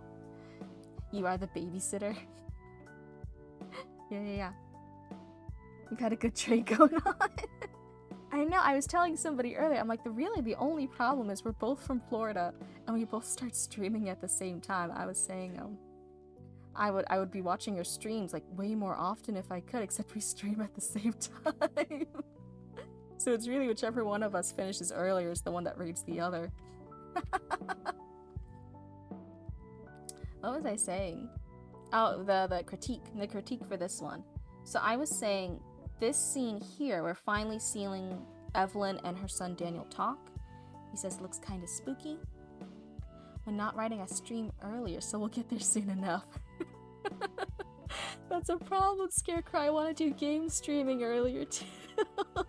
I eventually want to get to the point where during November, if I have the time, I might stream twice a day. For some days where I have the writing stream in the evening and I have a game stream earlier in the day. We're just too busy right now getting ready for stuff. And then after November, the plan is to maybe just stream 2 or 3 times a week and take it a little easier. I'm not a great judge of character. I had Amanda Bynes on a list. Yeah, Creative One. We had trouble reading some of your characters earlier. I'm like, I don't even know who you're talking about. Oh, thank you for the follow, and welcome to Cryptid Cult. I swear, sometimes we talk about horrific things and murders in writing and stuff, but we're a cozy, comfy place. Hello again, Shadow. We're doing story time, so Shadow, after we're done with this, we can do yours. Does that sound good? So you came back at just the right time. We're doing story time. Oh, the Amanda Show. The Amanda Show. Okay. I didn't watch that. I can contest this is a very cozy stream. I try my best though. So what are we saying here? So this is a part where Daniel and Evelyn, and it's this really good dynamic here, right? It's this little kid in the back. The mom's just viewing of getting out of this bad situation. There's spooky stuff in the tree. She's catching these glimpses here. The son's looked at the sign. He says it's spooky. 2000. Oh, imagine being out of school. I love being out of school. Creative one, are you still in K through 12? How young are some of the people in this stream? Grow up faster. I've joked, you know, I'm really happy to be a hag. I'm really happy to be near my 30s now, right? And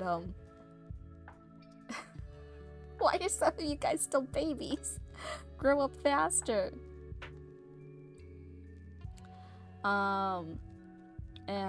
But then here, so this is top of the second page. We have conversation, right? First page, she's talking to herself a bit. She whispers to herself. She's having these thoughts. We're getting that dialogue with herself internally, right? Here, top of page 2, we have dialogue between her and her son. It's really, really good. And then I'm gonna highlight it just to kind of show, just to give you perspective on it. We go through all this, finishing page 2, going into page 3. There we go. It's a little bit of a wall of text, of description again, and the compelling parts, right, are the characters. We love hearing what characters are doing, are responding to, or thinking. Readers love knowing what a character's doing. Sometimes having a wall of text of just description of the environment and the things they're seeing can get a little much. It can get a little overwhelming. So this was a really good interaction. Her self-interactions with her thoughts and what she was thinking was good. But then here, sorry, I know I'm moving the screen a lot. I'll try to be better about it. But then here, from then on, it's a long part, and all the details are interesting, right? I think you describe things incredibly well, right? It's very good at it. I'm not quite sure why it all went to italicized here. That could just be when you formatted over to me. It did that. That's just a slight error. I'm not really going to critique it too much. It's just a slight thing. But I feel like then we have, from them talking, they then pull up, they go through all this different stuff. They're seeing all these different buildings. They're noticing creepy things with the crows. But we don't actually get your character's reactions to that. So like a crow perched on the fence turned its head toward her, following her every step. It cawed once, sharp and echoing, and it fell silent. We know it's raining, right? The brass bell above the diner door jingled, and Evelyn pushed it open. But we don't actually get even just a little interaction here of like maybe her son Daniel hesitated. He didn't want to get out of the car because it's raining, and so she has to wrap the blue blanket around him to cover him up. He's protesting. Maybe even the dog, right, starts getting wet. He has to shake and stuff. A little bit more character interaction here, because this is just a lot of descriptions of stuff happening to the characters and around the characters, but not the characters actually interacting or engaging with it until here, right? Then we get the worker at this diner, and now she starts interacting with them. Right now she's talking. And some people think oh, Cryptid, you're talking about, I don't know, a lot of other things. No, it can be really, really short and simple. Just those little sparks. When you go back and notice it's been a while, it could even just be more like the first page had the internal dialogue with Evelyn, right? It could just be another thing here, like internal dialogue. This crow's being creepy. She's trying to go into the diner. She's trying to rush her kid in, and she's like, I really hope my son didn't notice the creepy bird looking at us on this rainy night in this creepy town. I'm trying to make him like it. You know, as a mom, you might be worried about having your kid, and how long have you been driving? Is he cooped up? Is she worried? Is the kid going around? Is he a very good kid? Is he going with her and not complaining? Or is he grumpy and he's been awake for hours and all his stuff's in trash bags in the back of the car, and he's hungry, and he might be a little cranky because he's hungry. Just a little detail. It can be any of those details. It can be any detail you want, but a little detail of how characters react, rather than just more descriptions of how they look like and their environment look like. You spread it around it, and then this I think that takes this to the next level. That is the next level for your writing. Because for our descriptions, I don't really have any feedback for your descriptions. You describe things very well. They're very interesting. It's engaging. You describe very interesting aspects of it. Sometimes, you know, like all writers do it, sometimes we describe really boring details in the background because we're like, no, it's important. It's important they understand the setting. And they just describe boring details. You're describing very interesting details that fit the vibe. You're describing how this is, it's foggy, it's dreary, it's rainy, it's a little spooky. There's nothing outright jumping out that says this is spooky, but you're setting that tone. This is a little somber, this is a little ooky. You can kind of go around and you don't know if you're gonna see a cryptid jump out at you, or a serial killer, or just someone who's taking out the trash. You know, it's just a useless jump scare. Like we don't quite know. It's setting that tone, and you're very, very good at the tone. My wife said I describe a lot of detail and sometimes it gets lost, but it's how I world build. Yeah. And that's one thing. I think these details are good because sometimes people give useless details. I think these details are interesting. I just think they need to be broken up a little bit with more character interactions, more character thoughts, or character speaking again. Because, you know, we like writing cool, interesting details, right? The details are good. I think it just needs to have the more character interactions sprinkled through it. And it's like you said, like your wife pointed out, I think even you notice that might be like a consistent thing that you struggle with in your writing, and should just be aware of, like, oh yeah, I wrote this really cool scene. Hey, let me make sure I write some cool character interactions going forward. You said this is already published, so like I don't expect you to change that. That's silly. But it's something to realize about your writing style, and to go forward and realize, oh, I described this awesome, cool scene. Oh yeah, how do my characters engage with that scene though, you know? World build equals info dump. The more heavy it is, the more it feels info dump. Yeah, and that's why I said, like, you can have these cool details, just break it up with what the characters are doing in that world. As long as the characters are reacting to or engaging in the world, then readers follow through. Not always equal info dump. Sometimes info dump is good for beginning a scene, and in certain parts it gets really tricky. It gets really tricky with info dumps. I'll take that feedback with what I'm writing now. There's a lot of detail in my current BIP. I don't know what that... Oh, book in progress. Is that what it stands for? Yeah.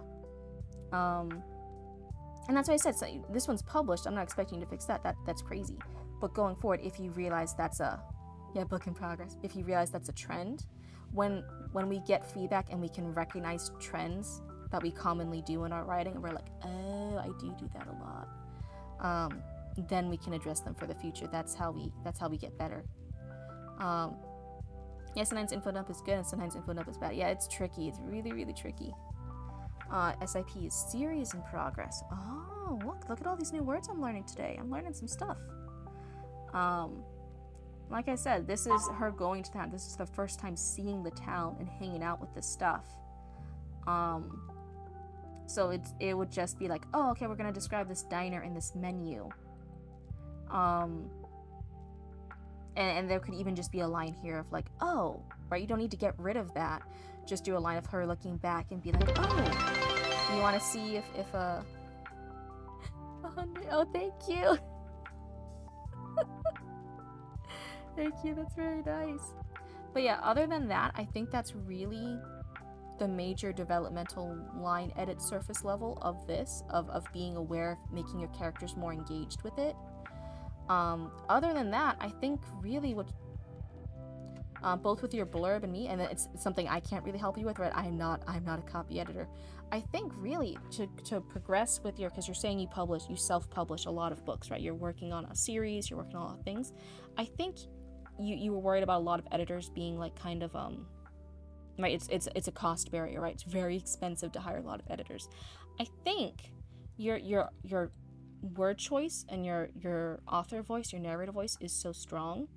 I'd really think the only thing to maybe invest in, since your wife, and I think you also said, did you say a wife and someone else help you with being aware of this stuff, would be just a free beta reader that does what I just did, just help you point some stuff out, and then just a copy editor. I think really it's just just a copy editor, and that would be the difference of like making it seem like this is like a professionally published thing, right?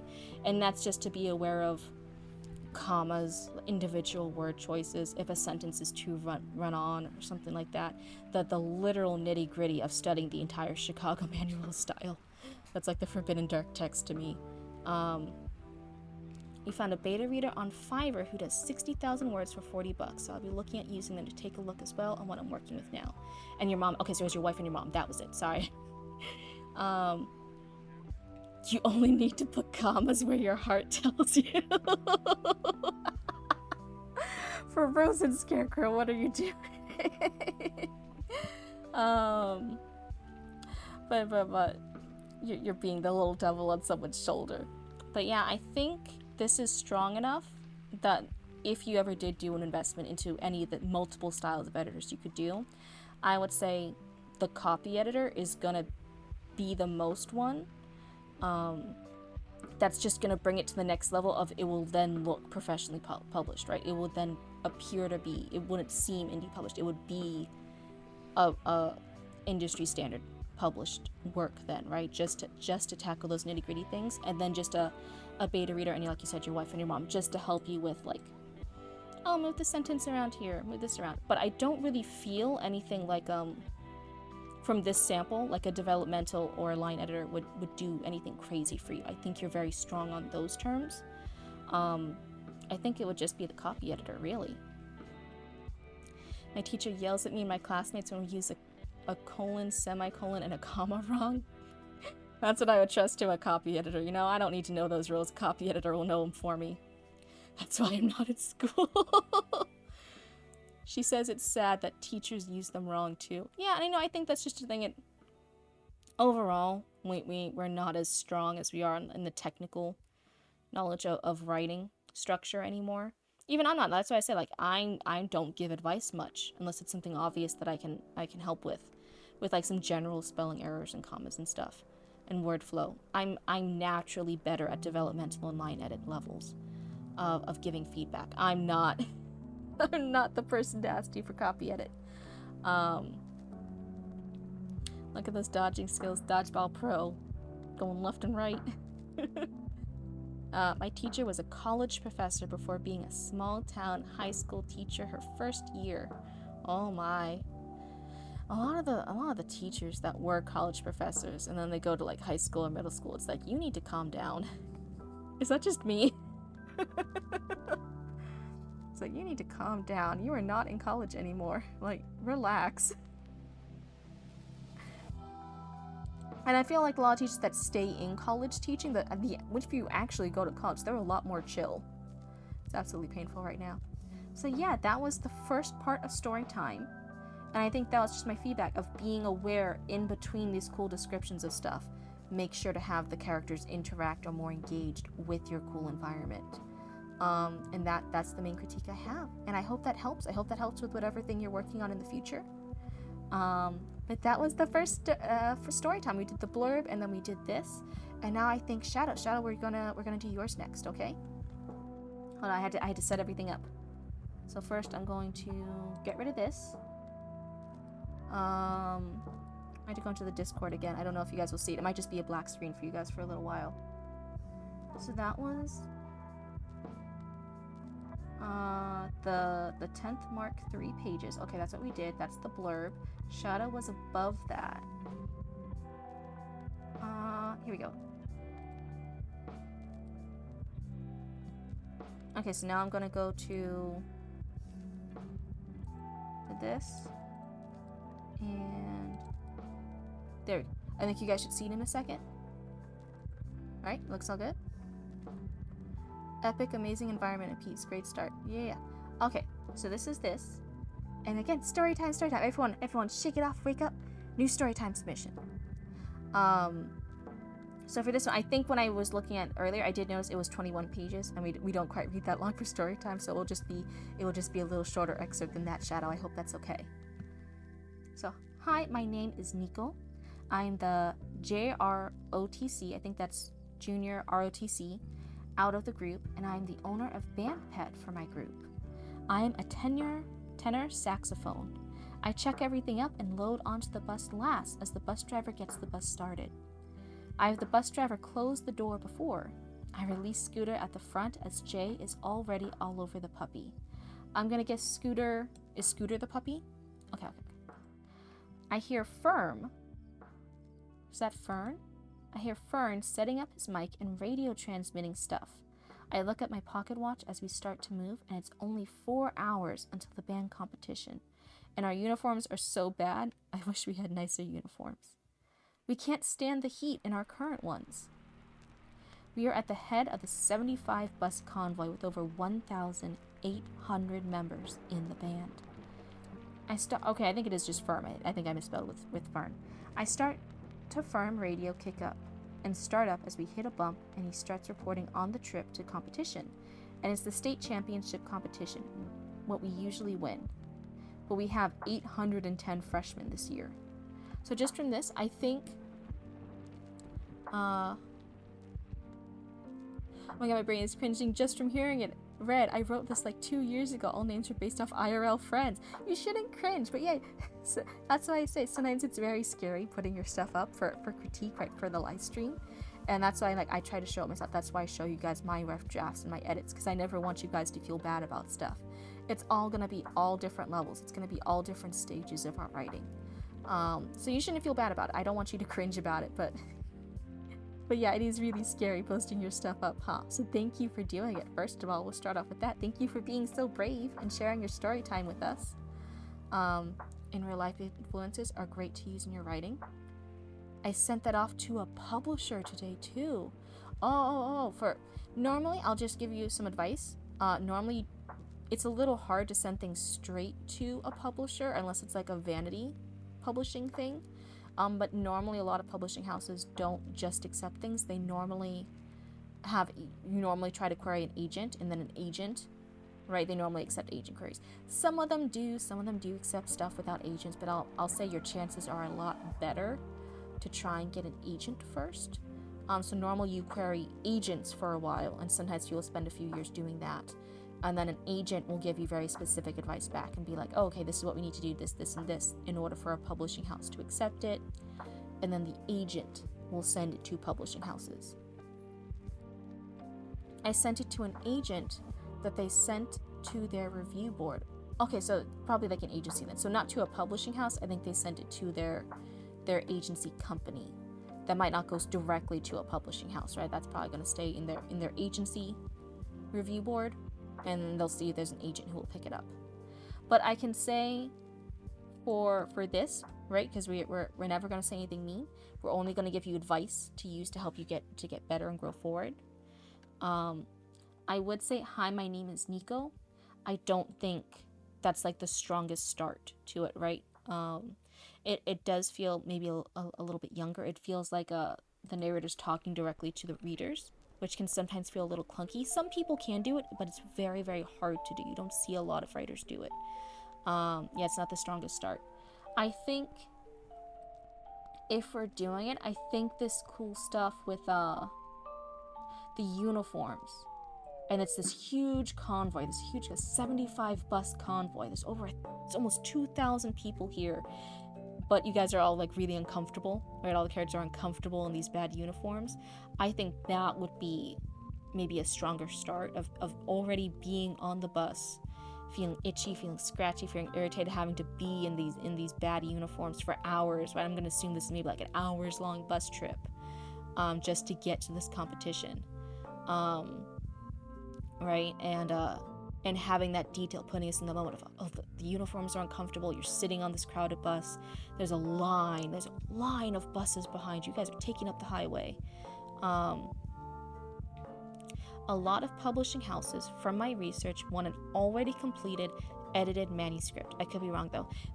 So even with a publishing house, you are still going to go through edits. You'll still go through developmental edits, you'll sometimes go through rounds of developmental edits. You'll then go through the line edits, and then copy edits, and then a proofreader, and then whatever specialty editors you need. But they will want it self-edited to the very best of your ability, right? They will want it to be as close as you could on your own due to a completed work as you could. And they know that there's still going to be errors and stuff. They know that they're seeing it as roughest, but they want you to have it shine its brightest that it possibly could for them to be interested and engaged in it. There are 6 characters, so the first was based off of me. It's going for a 4th person thing with the character. Yeah, and but and that's a fine thing to try and reach for, and that's a fine thing to try and do, and I think it's really creative. I'm just not sure for this particular story if that intro is maybe holding you back. If it's maybe holding you back a little bit. I think maybe starting already, because you start off with introducing who it is, what they are, what they do, and then they're checking everything and loading onto the bus. I think maybe it would be already interesting to start with them on the bus and feeling uncomfortable and waiting and having maybe anticipate like they're going to this competition. It's this huge thing. Are they nervous? Are they scared? They're all uncomfy. Are they sweating? Or are they worried about messing up their stuff? They're saying there's 810 freshmen this year. The freshmen might not be as talented. Maybe the freshmen are going to mess it all up for these older kids. I don't know. So there could be the worry and the doubt while waiting in this bus, right? And going to this competition. And there's nothing you can do. It's the last few hours and you're just sitting there uncomfy. That could be a really good moment to start with, rather than the high part. Normally it sounds more like a diary entry, like a journal or a diary. That's typically when you have them, a character speaking directly to the readers, because they're writing in a diary or journal. And there are some authors who do that. So it's a very, I've read a few books like that. It's a very interesting writing style. But this doesn't feel like a diary or a journal entry. It feels like this is somebody, from their perspective, noticing things as it happens, which then doesn't make this intro feel connected to it. I didn't expect this, as I wrote this 2 years ago, but IRL, now that my senior year, over 50% is freshmen in real life in my band. Oh, wow. Yeah. I don't know a lot about band stuff, but that is crazy. Over 50% of it is freshmen. So, yeah. And then, so I would say that intro, and you even notice it too, like maybe the intro could be a little bit stronger, have a different starting point. In other words, I think it's going to be a similar thing. I don't really think it's maybe the strongest, since you're trying to query, since you're trying to get agents, since you're trying to get an agent to look at this, since you're trying to get other agents and publishing houses to help you and pick this up. I think the best thing to get an agent to seriously look at this, to seriously consider it, I think the first barrier might actually be the copy edit, and that's going to be the details, like noticing like, oh, there should be a comma here, the spelling, the run-on sentences, stuff like that. Notice if this is a name, it has to be capitalized, stuff like that. You can change it if you want to. No, I'm good. It's your writing. I don't need to change shit. I don't need to change people's stuff live on stream. I'll get canceled faster than you can blink. I'm not here to change your stuff. I'm just here to give feedback. So yeah, I think I normally try to love it. It's only 2 pieces of advice. I think a different starting point would serve you better. And it doesn't have to be the starting point I said. It can be any starting point you want. I just saying, like, consider a different one that will have a stronger, more something happening, right? In the action, like the discomfort, being on the road, hanging with this friend. I think a different intro, and then I think maybe even just self-editing, or having somebody that you know who's a little bit better at a copy edit, to fix spelling, to fix grammar, to fix run-on sentences, and maybe add paragraphs. I noticed I don't, unless it's something when it transferred over to me, I don't think there's paragraph breaks here. Yeah, it looks like it's just a wall of text, and that could be a little off-putting to whatever agents you're trying to query to, right? So I think so yeah, paragraph breaks and spelling will help you a lot as far as an agent then reading more of your work and being more engaged with it, if that's the level that you're at right now. So I think those are my 2 pieces of advice. But thank you for sharing for story time, and thank you for being so brave and submitting something so cool. But yeah, this is somebody on their way to a competition. That's really exciting. Let's go ahead and get out of that. Hold on. It's gonna be a wonky black page for you guys. What is the Discord saying? Believe. Oh wait, I'm behind on the chat. Hold on. Let's go back. Do you want the updated thing? No, because like I said, like there's gonna be spelling, there's gonna be grammar, there's gonna be paragraph breaks you're gonna do. So I don't need it right now. If you want to do those fixes or whatever fixes you want to do, and you want to submit it again for another story time date, that's fine. But I don't need to go back and forth over the same thing in the same day. That's okay. Like, take your time, do whatever reworks you want on it. Now that you've got the fixes. Oh, the cryptid void. Oh, let me here. Now that we were doing all the scary stuff with other people's writing, here we'll go back and you guys can feel more comfortable seeing my horrible writing, seeing my rough drafts. There we go. Alright, it's just my stuff on screen now you guys can make fun of. Okay. Author Relic says, believe you also need a query package as well when sending stuff off, which is normally your bio, a 1 to 2 page paragraph summary. Well, paragraph and page is very different. 1 to 2 paragraph summary, word count, and genre, and comparable books within the last 5 years. A synopsis up to 2 pages, and then a polished 10 pages ready for email submission. Or am I wrong here? That is a good point. There are going to be some that do require stuff like that. I will say, every single agent... It's querying hell for a reason. People say it's the querying trenches, it's querying hell.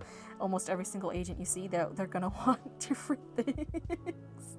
Some of them won't even ask you for the genre. You're saying word count and genre. They won't ask for the genre because some agents only work in one particular genre. So if you're querying to that agent, they're already assuming you're doing it because you're in the genre. And if they feel when they open your query package, it's not their genre. Let's say an agent only works in fantasy romance, and then you're sending them something and it seems like a modern day horror or something, right? And they open it and they're like, this doesn't seem like fantasy romance.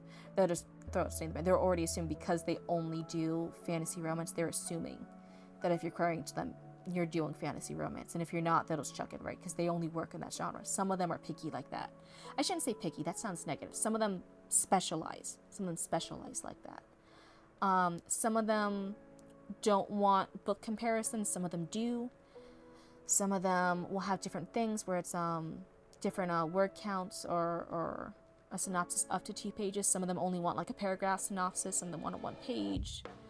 Some polished 10 pages. Some of them will ask you for the first 5 pages. Some of them won't say give me the first 3 pages, right? Because they're busy. It is very different. If you're doing a whole publishing or agent like house, like an agency house, sometimes there will be a querying thing for the whole agency, like, oh, all the agents in this agency will accept the first 5 pages, right? This is the thing for any of the agents in our agency. But some of them are individual, and every single one of them will have a different thing. Some of them care about your bio, some of them don't. Some of them don't want to know anything about you at all because it could make them biased.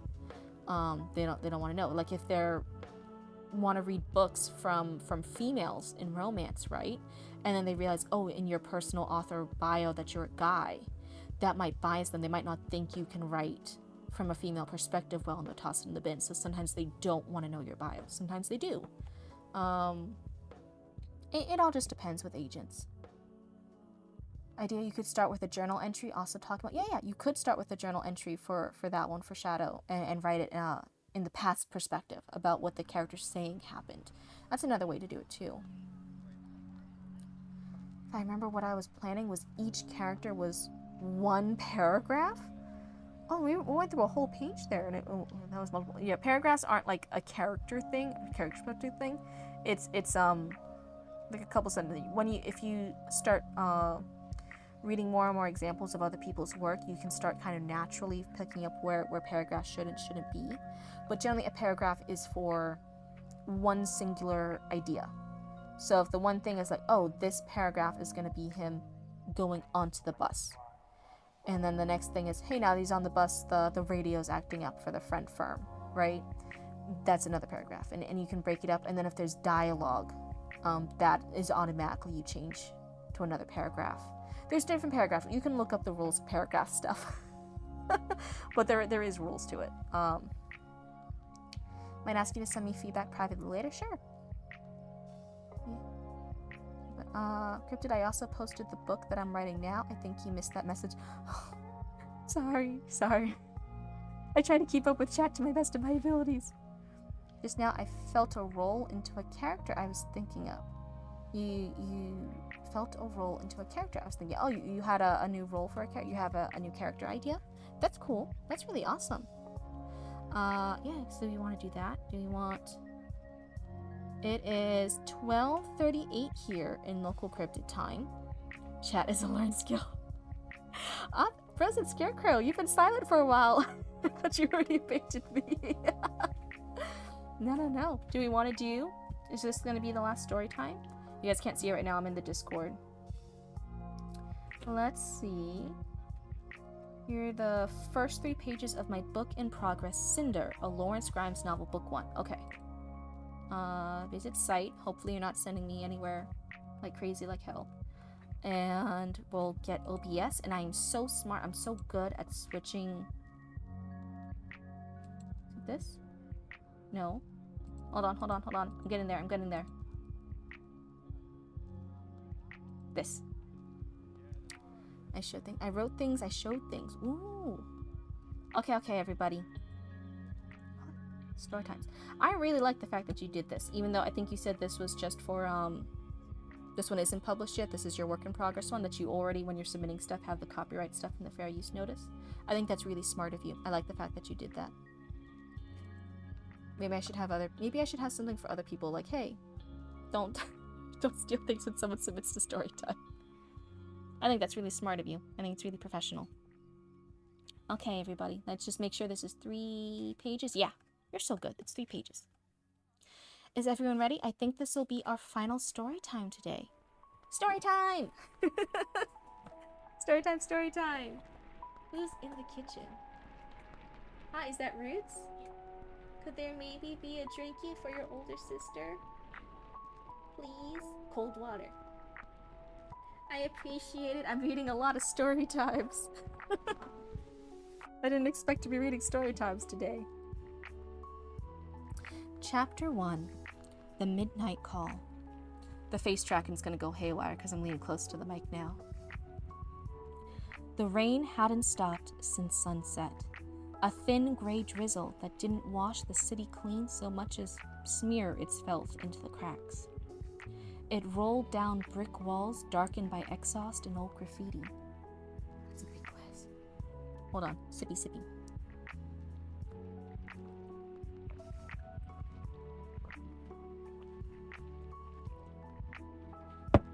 Roots basically handed me a pitcher of water. Oh my goodness.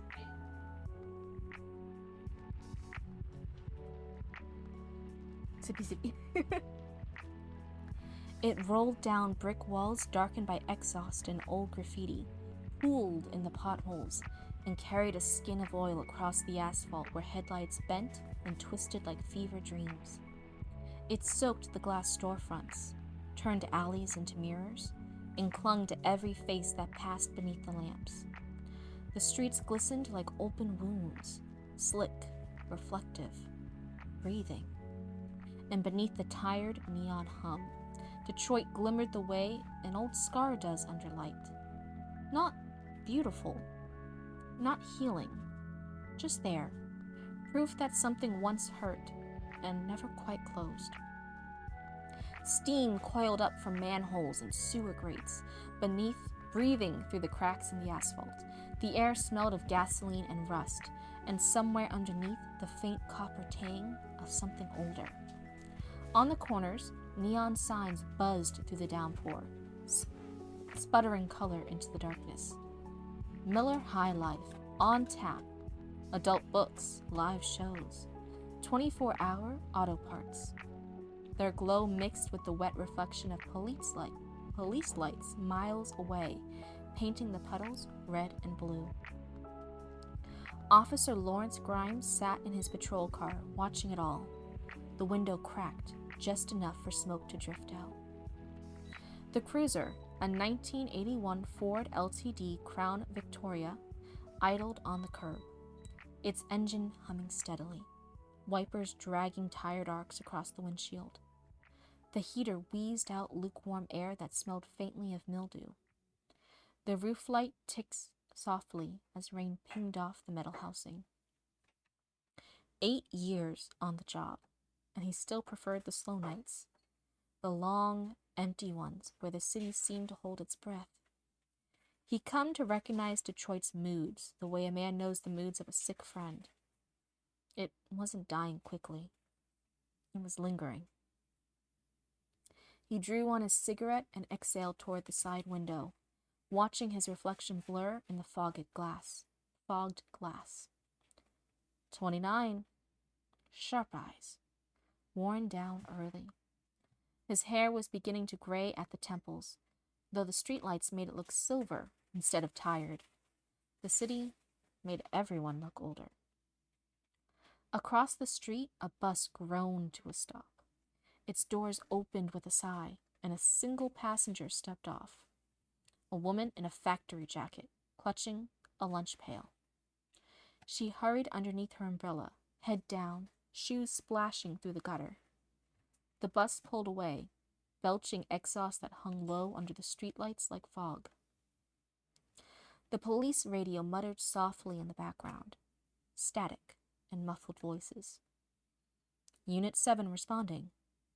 No injuries reported. Copy. Stand by.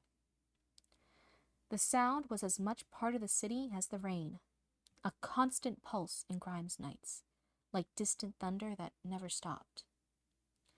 Beside him, in the passenger seat, sat Luke Waters, fresh out of the academy. 21. New badge smell still on him. The kid talked just to fill the quiet. Never seen it this dead, he said, watching the rain beat on the glass. Feels like the whole damn city's asleep. Grimes didn't look over. It doesn't sleep. It just hides. Waters gave a nervous laugh. You always talk like that? Only when I mean it. The younger cop chuckled, rubbing his palms together. Guess I got a lot to learn. Grimes didn't answer. He flicked his cigarette ash into an old styrofoam cup, half full of day-old coffee. The amber hissed and went dark. A gospel hymn drifted faintly from a basement church down the block, the kind of sound you only noticed when the rain slowed for a breath. A woman's voice rose over the others, soft and worn, singing about forgiveness. It echoed through the wet streets, threading between the alleyways. Grimes leaned his head back, eyes half closed, listening. There was something about Detroit's nights that never sat right, a balance between decay and defiance. You could feel it in the bones of the buildings. Factories turned into shelters, storefronts papered over with eviction notices, windows glowing with the static light of televisions no one was really watching. The city wasn't dead yet. It was still fighting, still breathing, but it wheezed with every breath. A siren wailed somewhere far off. Ambulance, not police. Grimes followed it out of habit, eyes unfocused, listening to the pitch rise and fall as it wound through the wet streets. The sound stretched thin, warped by the rain, then sank back into the city's hum like it had never been there at all. Waters shifted in his seat.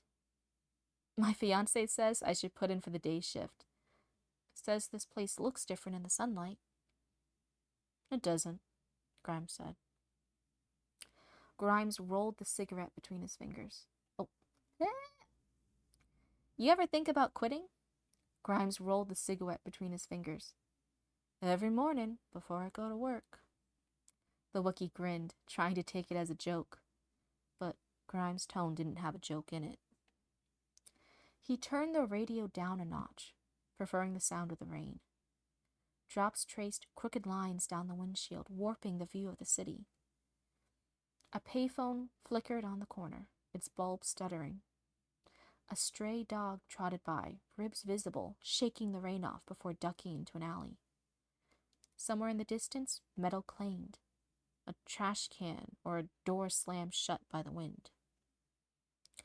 Detroit spoke in sounds most people ignored, but Grimes could read every line of it. Steam hissed through the cracks, whisper of warmth in a city built on cold. Neon buzzed low, calling on the restless and the drunk.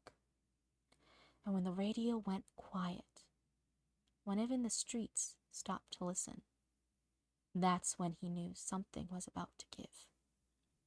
He'd learned early not to mistake stillness for peace.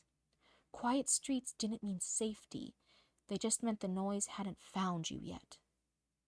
He sat there a while, watching the rain slide down the windshield in crooked trails, the drops racing each other until they vanished into the wiper's lazy arc. His fingers moved on their own, tapping the steering wheel, counting seconds, a habit he didn't remember starting. The city was breathing again, low and steady. And for a moment he matched his own rhythm to it. The hum of the engine under his palm, the heater's rattle, the whisper of the rain against the metal. It all came together like a song he'd been hearing for years and never learned the words to. He reached for another cigarette, thumb brushing the cardboard pack before shaking one loose. He lit it off the dashboard lighter, the tiny flare painting his face in brief, tired orange. The glow caught the creases under his eyes, the faint gray at his temples, the moisture beading on his coat collar. Then he exhaled, and the light went out, leaving only the red ember and the sound of rain. He drew in again, slower this time, let the smoke sit in his lungs until it burned. Maybe it kept him warm. Perhaps it was just something to do. Outside, the rain began to change its rhythm. Sharper now, drumming harder on the hood, pinging against the antenna. The sound filled the car, steady and alive, and under that rhythm, faint, almost lost beneath the static, the radio stirred. Unit 4-3. Copy?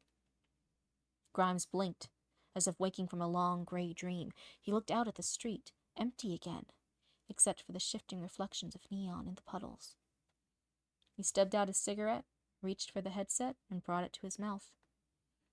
Go ahead, he said, voice rough, calm, already bracing for whatever came next. The radio crackled again, a self-pulse through the static. Unit 3-4, respond.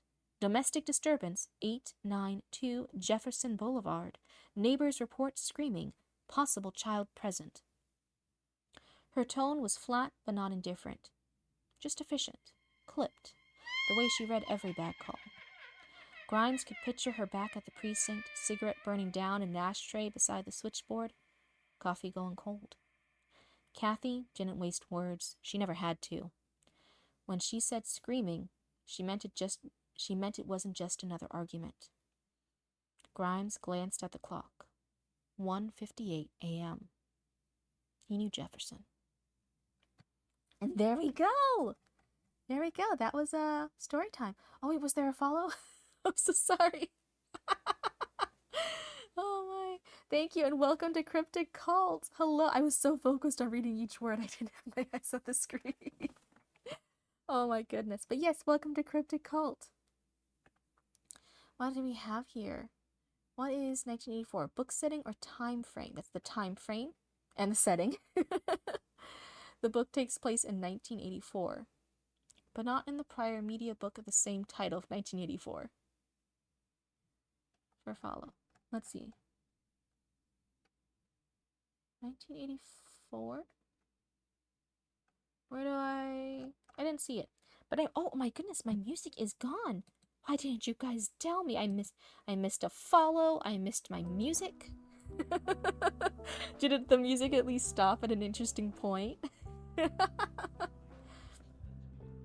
Okay, here we go. So, that was our first read-through. That was off the cuff. What are one or two things here? I think you submitted earlier, right? I think it's going to be a little bit of the same critique, right? We have very long areas of description, and the descriptions themselves are cool. The descriptions are cool. The word choice is cool. The settings are cool. I like them. I'm not saying get rid of them. I'm saying just break it up a little bit with more character interaction. So like here, okay, there's the woman here. Okay, so this, let me see here. I'm just reading through it real quick. So we have two very long paragraphs. They're chunky paragraphs here, right? Before then we get to Officer Lawrence Grimes, who's our main character here. We have to get to the third paragraph before we know Officer Lawrence Grimes. So I would, as just a quick thing, maybe suggest mentioning Officer Lawrence Grimes sitting in the patrol car watching. There's this window crack just for smoke, and then he's noticing the rain, the graffiti. He's looking out the window, he's noticing the stuff. But typically have us notice this stuff with Officer Lawrence Grimes. I think he should be mentioned a little earlier. And then the other part is, this is page 1, page 2. Beside him in the passenger seat sat Luke Waters, fresh out of the academy, 21 new badge smells still on him. See, I like that. I think he should also be mentioned a bit earlier. He doesn't have to be mentioned as early as Officer Lawrence Grimes. Officer Lawrence Grimes is obviously like he's the cool guy. That's who we're following. He's the moody, edgy guy, right? He's who we're following along and all this stuff. So I would definitely suggest mentioning Officer Lawrence Grimes somewhere in the beginning, in the very first part, but this other guy he's interacting with, somewhere earlier, somewhere at least in the beginning half of the first page, mention that this dude exists here. Because I read him here on the second page, and I'm like, oh, okay, there's another character here. Whoa, okay, mentally adding that in.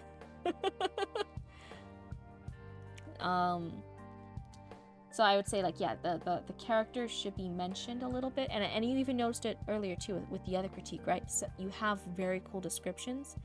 The characters should be mentioned throughout the descriptions a little bit more to break up some of the wall of text of the descriptions. I really wanted a world-building style like Stephen King, Tolkien. My wife said this was a rough one to read because she doesn't really like the heavy description. She says, do not go into describing food for 37 pages like Lord of the Rings. But yes, I get what you're saying. This is just a rough draft. Yeah, I'm not saying like, oh my goodness, why isn't this a fully finished thing? No, this is your rough draft, and it's a strong rough draft, right? My rough draft's not that good. You saw my rough drafts. I'm just plotting everything out.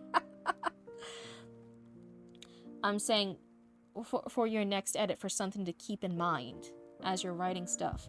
I honestly like these descriptions. They're interesting descriptions. They are captivating descriptions. I think the only issue with them is that they go on for too long without the characters interacting with it. Cryptid, you're officially one of the homies. Don't worry, I just kissed the homies before bedtime. Please pretend I didn't type that. I'm gonna remember you said that forever.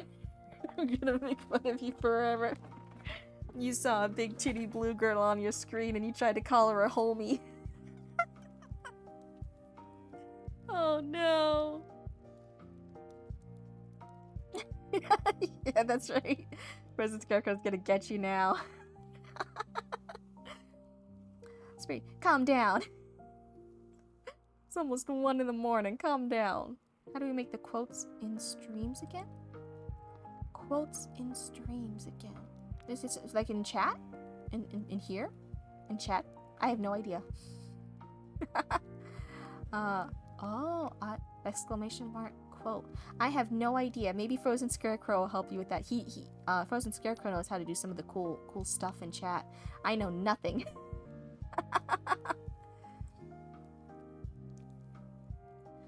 Nightbot has a thing, I think? Nightbot. I don't know any of these bots. Jeez. I know nothing. I'm hyped up on caffeine and act weird when I'm manic. Michael Bolden, you can be honest. You can be honest. You act weird all the time. I struggle in my writing to not know when to stop world building. Considering this is a psychological horror crime thriller novel, I want to bring the reader in to make the town setting areas feel lived in, feel real. And I got the noir detective setting. That's what I was feeling. I was feeling like this is a noir detective type thing. This is broody. This is Batman-esque. This is that crime thriller. We're gonna go along with the twists and turns in this detective story. I think you're capturing the vibe. I really do. I think it's a strong vibe. That's what I'm saying. I like these descriptions. It works with this setting. I see what you're trying to do. I know you said your wife was like, no, don't do it. I think maybe that's just not, she's not the kind of reader for that, and that, you know, reader bias is definitely a thing, right? I'm not the reader for several genres. They're not my cup of tea. I feel the vibe you're putting down. I like it. I really do. I don't want to convince you to get rid of this. I'm saying just interspersed through some of this, at what the characters are doing, right? Because otherwise, it's even Tolkien. People love Tolkien. People love The Hobbit. But even now, even people who love The Hobbit, I read The Hobbit, right? We can still say, hey, it was really, really rough sitting through like pages of just descriptions without knowing what the guys are doing. So even that's still a critique of Tolkien, right? I think the writing will go to that next level, and you can keep these descriptions. Because some of the descriptions were cool, right? Some of the descriptions really set the mood. Like, the streetlights made his hair look silver instead of tired. I read that and I fucking loved it. I was like, oh, this is the vibe, right? This is it. That was a great turn of phrase. Some individual words you overuse a lot, but that's going into like a copy edit, line edit thing. And this is a rough draft. You don't need to get that detailed about it. Like exhaust was used a couple times throughout. But and some other things, but okay, like you said, it's a rough draft. I'm not going to focus on that. I'm not going to harp on that. That's just getting the tone, the description done. When you go through further edits in the future, that's when you choose other words and kind of break things up a bit. But I ain't going to harp on that at all. I've done a lot of research on this. I've been writing this since early August. I've interviewed my local police about old practice. That's so exciting. I've spoken with detectives, etc. Researched what it was like in the 80s. I'm putting a lot into this, which is why things are so slow going. Yeah, and like I said, I don't mind. Like, I'm not saying like I get the vibe. I'm fully in support of this vibe. I'm not saying like, oh no, Grimes should be here in the beginning and you should already open with a gunshot and he should already be in state. No, I think the setting is good. I like this. I think just the sentence, like Officer Lawrence Grimes should be mentioned in the beginning, and he's looking out his cracked window, he's smoking on the different stuff, and then he's the one noticing these details. And then midway through some of these details, like he notices this paragraph of details, right? And it's not exactly, I'm not telling you. Got you, gunshot, line 1, boom. So Officer Lawrence Grimes is the perspective. He should be mentioned in the beginning. Or you know, put my advice in the trash. I say should. It's not actually should, right? I don't know should. Like, if you don't like it, don't listen to me. So Officer Lawrence Grimes, I think he should be in the beginning more. Him being the one viewing all this and marking this. Hi, baby. I love you, Lupin Dupin. Oh, okay, you're walking away. Okay, fine. Abandon your mama. Fine. My little werewolf child just walked away from me. Have him notice that, and then have him do something. It doesn't have to be anything crazy like responding to the gunshot. He mentioned the crack of like tapping his cigarette, right? That's an action. So Officer Grimes, he notices all these cool details, then he taps his coffee, right? He taps his cigarette into that old coffee and notices these, all right? And the painting the puddles red and blue with police lights. That's not anything crazy. That's just occasionally breaking up just the details with what Officer Grimes is doing. Okay, but opening with a gunshot and then going into the slow description could actually be really cool. It could. I think that's also, I like opening with action. I like opening with cool shit. But I also know that's my bias. And fun fact, I actually wrote 15 chapters, stopped, deleted everything. I could never. Deleted everything and rewrote everything to make it more real. For example, chapters 1 through 4 were not even in the first manuscript. It wasn't even his backstory. It was opening up in Cinder. It didn't feel right. We didn't learn who Grimes is, what happened, why was he reassigned, why was he promoted. Chapters 1 to 3 answer all those questions. Okay.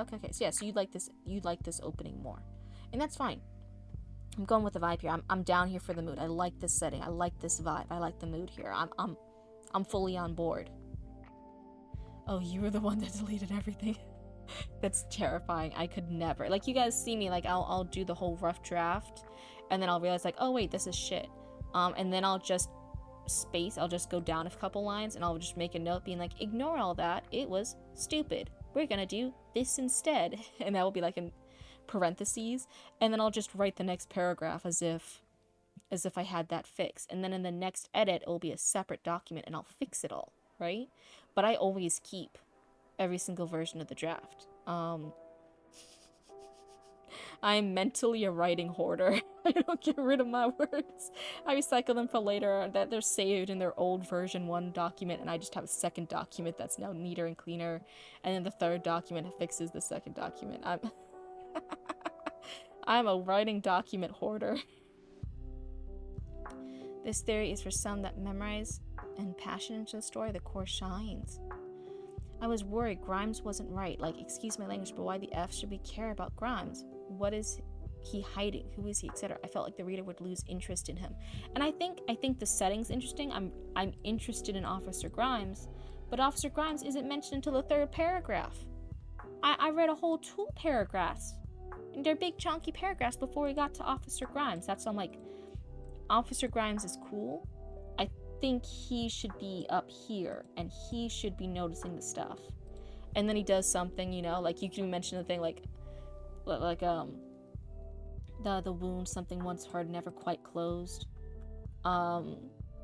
Beside him in the passenger seat, Luke Waters, fresh in the Academy, 21. The kid talked just to fill the quiet, and he's ignoring him, and he's like, you know, shaking the cigarette, and then he goes into more descriptions. I just feel like keep the descriptions, they're cool.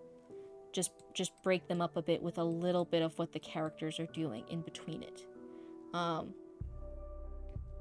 Let me ask you, from what you read, what do you think Grimes looks like, age, etc.? I feel like he's old. You describe it a lot, like his age. He has silver hair. He's tired. He's been working for years. I feel like he's that stereotypical, like when you think of not Batman, but was it Commissioner Gordon, like an older Commissioner Gordon? He's just tired. He doesn't know. He's seen too much shit. Nothing surprises him anymore. He should have that little frazzled hair. He should look like there's this younger guy right next to him. He's like really all bright-eyed. He's like, oh, I'm gonna solve crime. And there's this dude next to him like smoking a cigarette, being like, dude, shut up. Kid, shut up. You'll be good tonight if we don't have to solve crime. That's what I feel like. It's that older, not the younger Commissioner Gordon that helped like baby Bruce Wayne. It's that older, tired Commissioner Gordon, right? When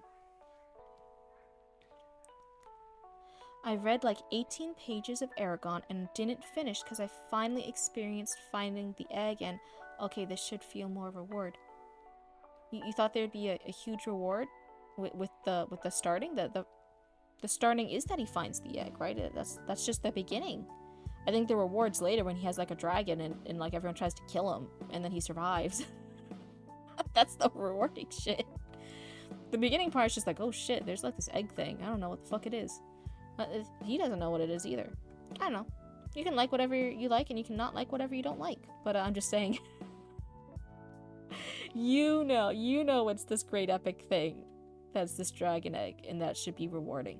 But the character didn't know it was this great big epic thing. He's like, oh, maybe I can sell this and get food so we can survive this winter. I felt like I struggled to read up to get into the egg. Yeah, and so that just means you personally might like what I was saying. Like, I like things, when I write, I like things being more in the action. I have a bias. I like writing things in the action. You might like reading things that start with an action, right? You might like being immersed right away into something interesting happening. And that's just different reading and writing styles, right? It's just different. Grimes is 8 years on the job, aged 29 to 36, never actually stated. But he's street smart, knows the job better than most. No BS kind of guy, and he's a chain smoker. Yeah, I think it's really obvious he's a chain smoker. I think even by this time period standards, this guy's a smoker. Oh no. He definitely feels older, like a year or two before retirement old. Damn, not that old. But I feel like when you're on the police force for a while and you've seen shit, and you're not like in a little country bumpkin area, like when you're in a city, you're doing like the more hard crime stuff, right? In the early morning shit and more domestic violence calls, and you're doing like the hardcore shit. it always, it does age you. You feel older. You feel older the more shit you've seen. And if it's your job every day and you're seeing shit, it makes you feel old really, really fast. So it makes sense that he feels older than he actually is. That's not a bad thing. That's probably accurate. I feel like he's the tried kind of jaded, not the angry kind that I'd expect for someone who can still go. Yeah, there's a lot of tired energy here. There's just a lot of like, no, the rookie's still too young.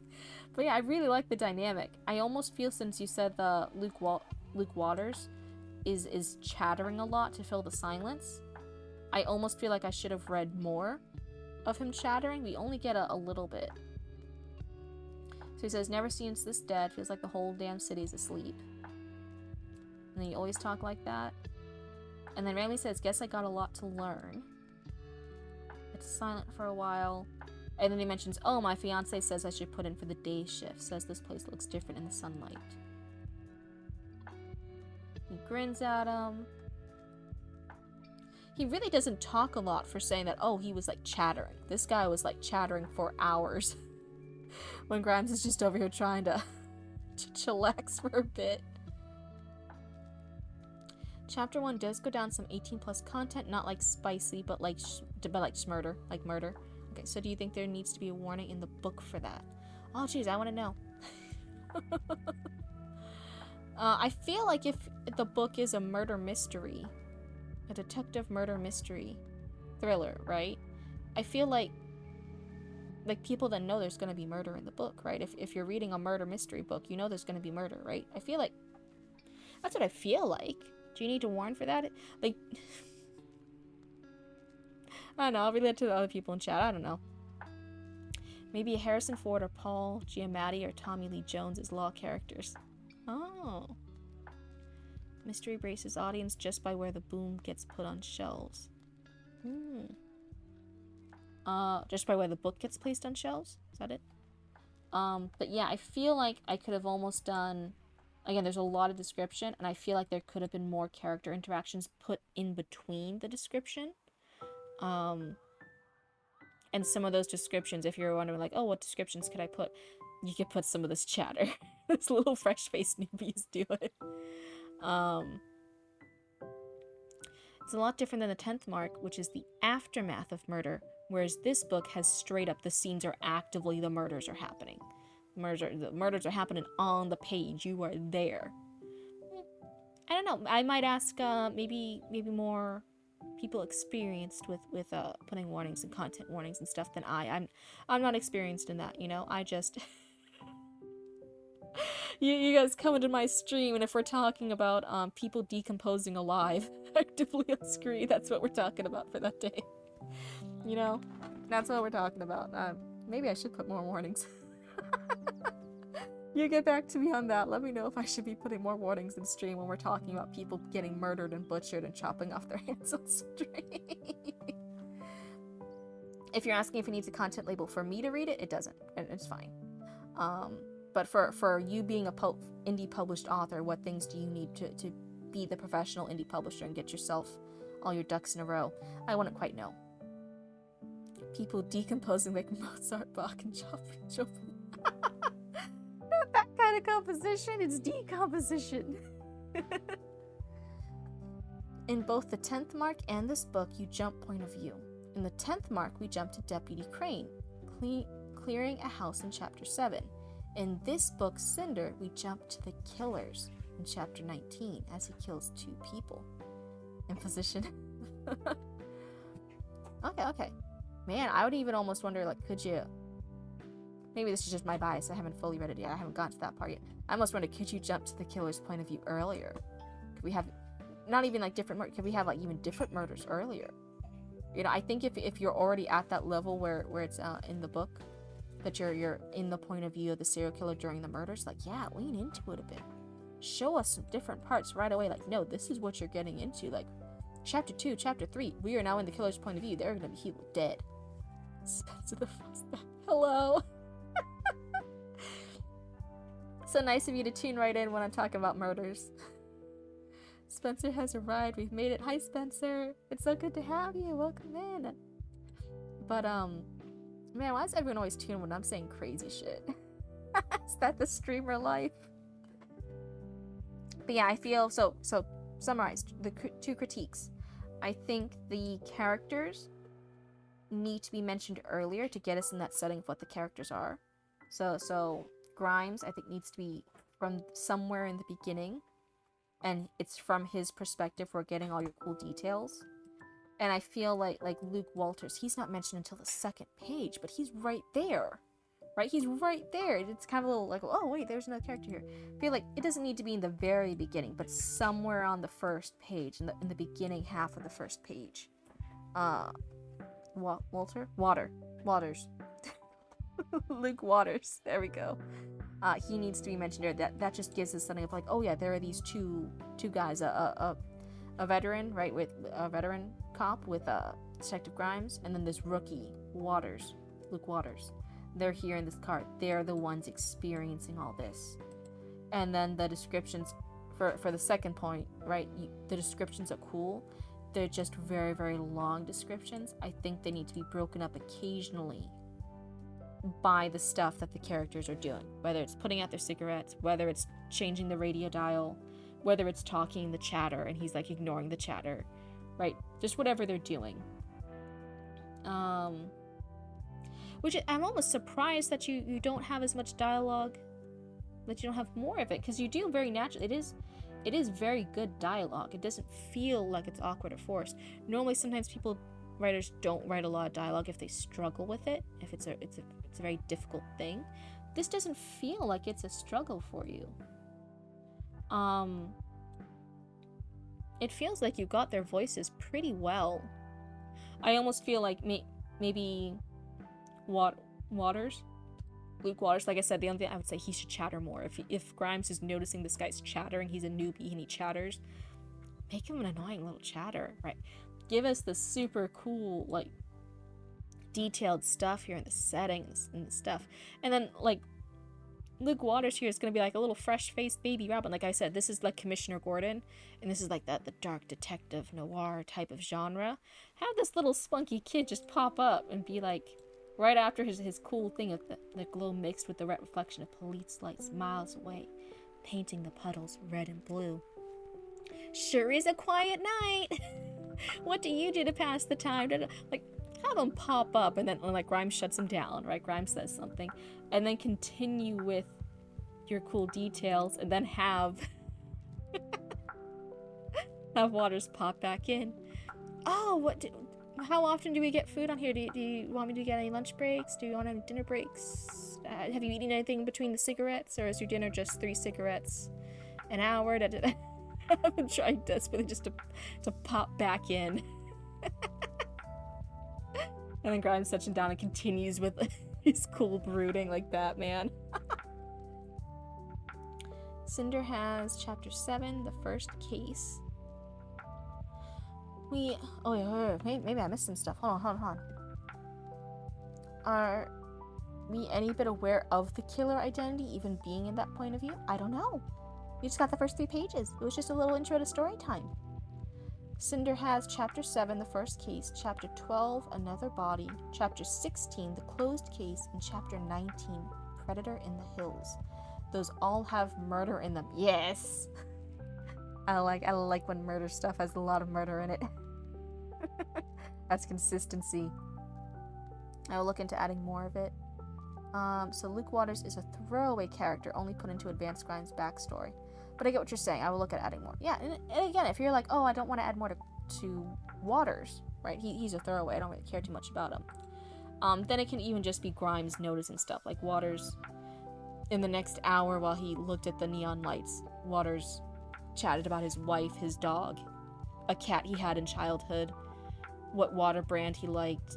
Like all these useless details, and Grimes is just like ignoring. He is not... it's not giving back. This kid is working for it. Waters over there desperately trying to pull stuff. I mean, you should see where it's going from what you read, lol. I hope I foreshadowed it. Is Waters gonna be dead? Did the girl die? He knew Jefferson. Oh no. What was I saying? But yeah, I think those are the 2 critiques. Otherwise, if you're open to a third critique, if you're open to it, and if not, it's just like it's a very specific thing. Hold on.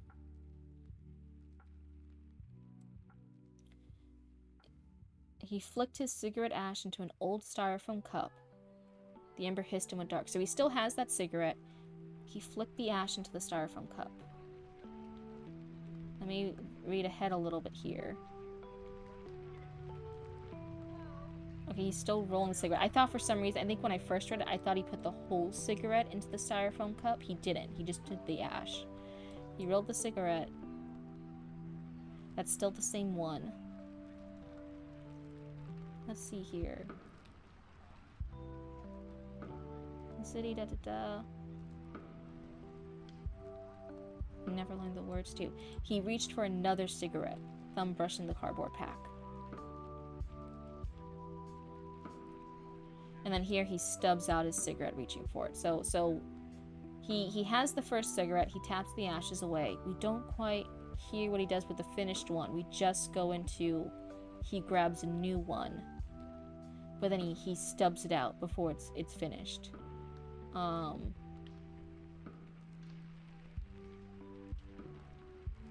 Does he stub it out in the coffee cup? Is the coffee cup just filled with multiple cigarettes? Yeah, I'm just wondering, like, maybe there can be more details of, like, what is the bottom of his car covered in, like, cigarette ash? Is there, like, a pile of cigarettes also in this coffee cup? Or is he just lining the dashboard with the old ones? Hold on one second, I had to cough. Oh my goodness. That's what I get for talking so much the past few days. Coffee cup is supposed to be ashtray. Yeah, I feel like just some more details of, like, that's what it is, you know? Maybe that's bad of me telling you to put more details in. You're already so inclined to put so many details in. But yeah, that's my thing. It's like, hey, just keep track of how many cigarettes this guy has and where he's putting them, what he's doing with them. Just keep that in mind.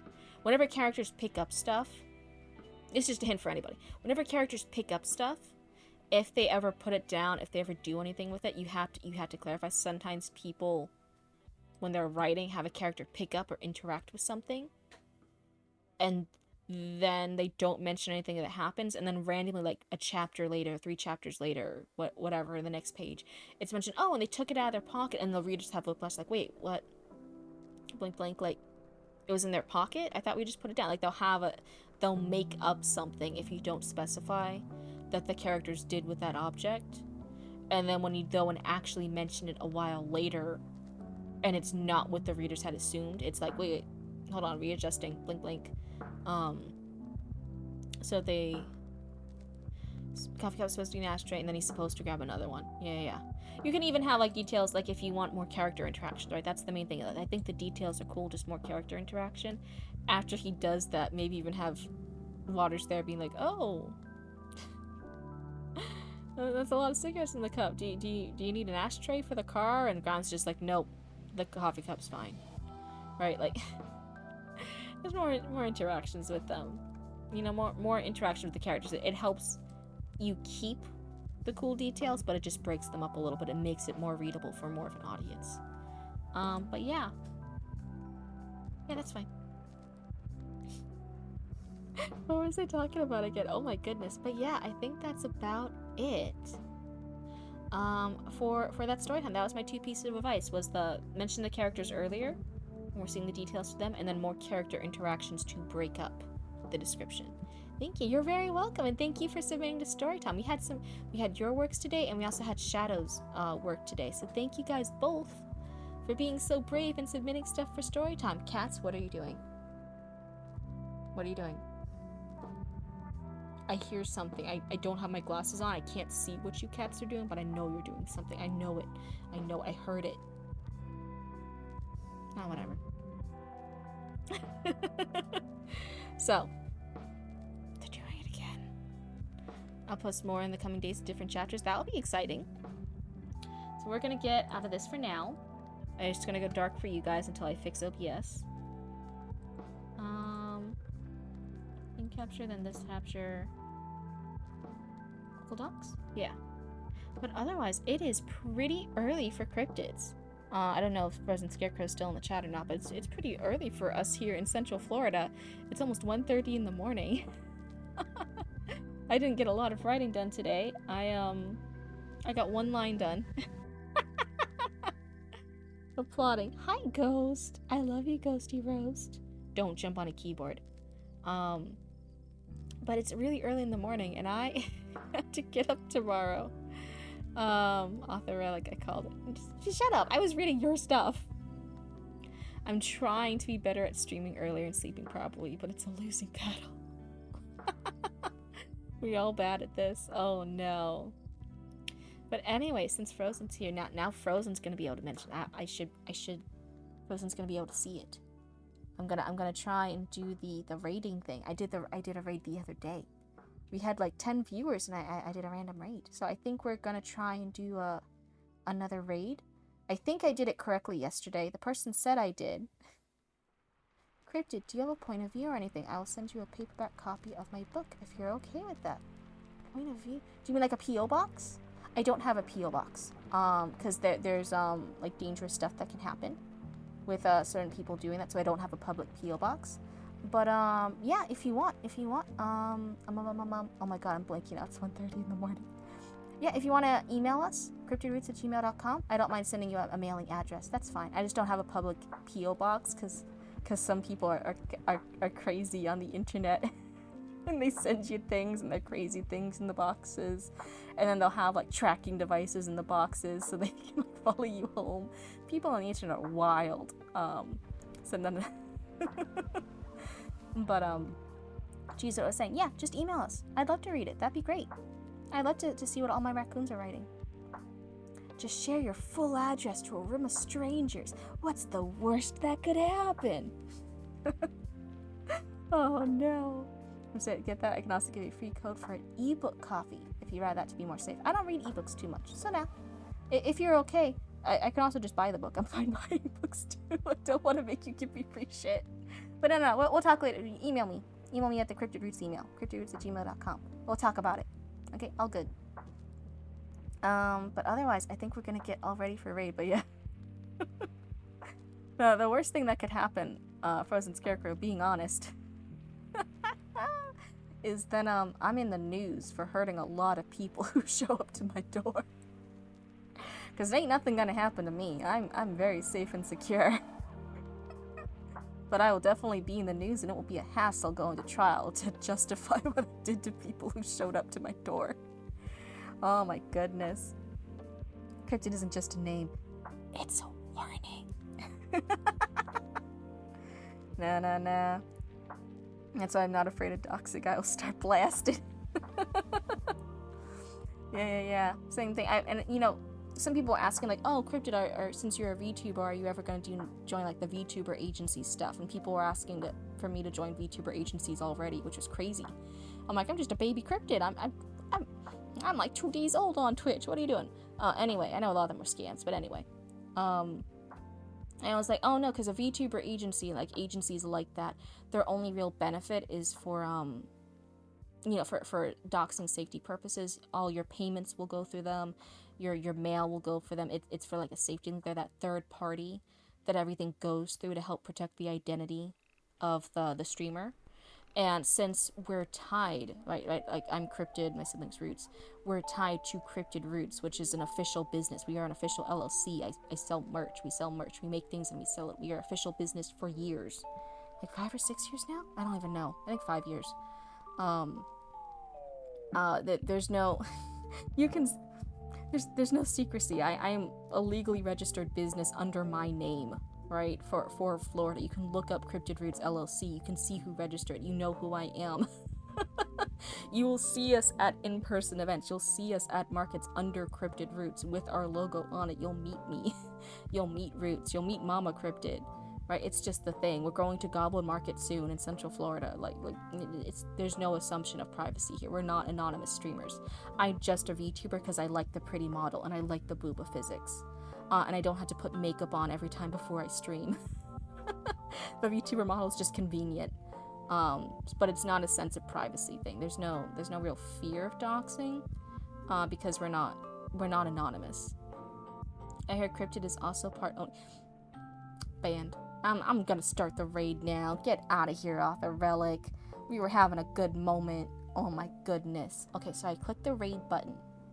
It's a little umbrella run. And then I can look in same categories to keep you guys all in reading and writing. Experimental story concept and the story and the sentence. Inking keys, chill scribbling. Work in progress. Kings. Jeez, where are we gonna go to? Oh, that one's a creepypasta one. That seems too scary. I'm not gonna drop you guys off there. Oh, there's someone else doing Novel November Day 19. Do we want to do that? Writing prompts. There's a Discord and Lurk and socials. Let's try that one. They're also doing November's novel stuff. Start read. Okay, guys, so I started the raid. I guess it will be in 5 seconds, and then I'll end the stream. Hopefully that's how it works. Raid now.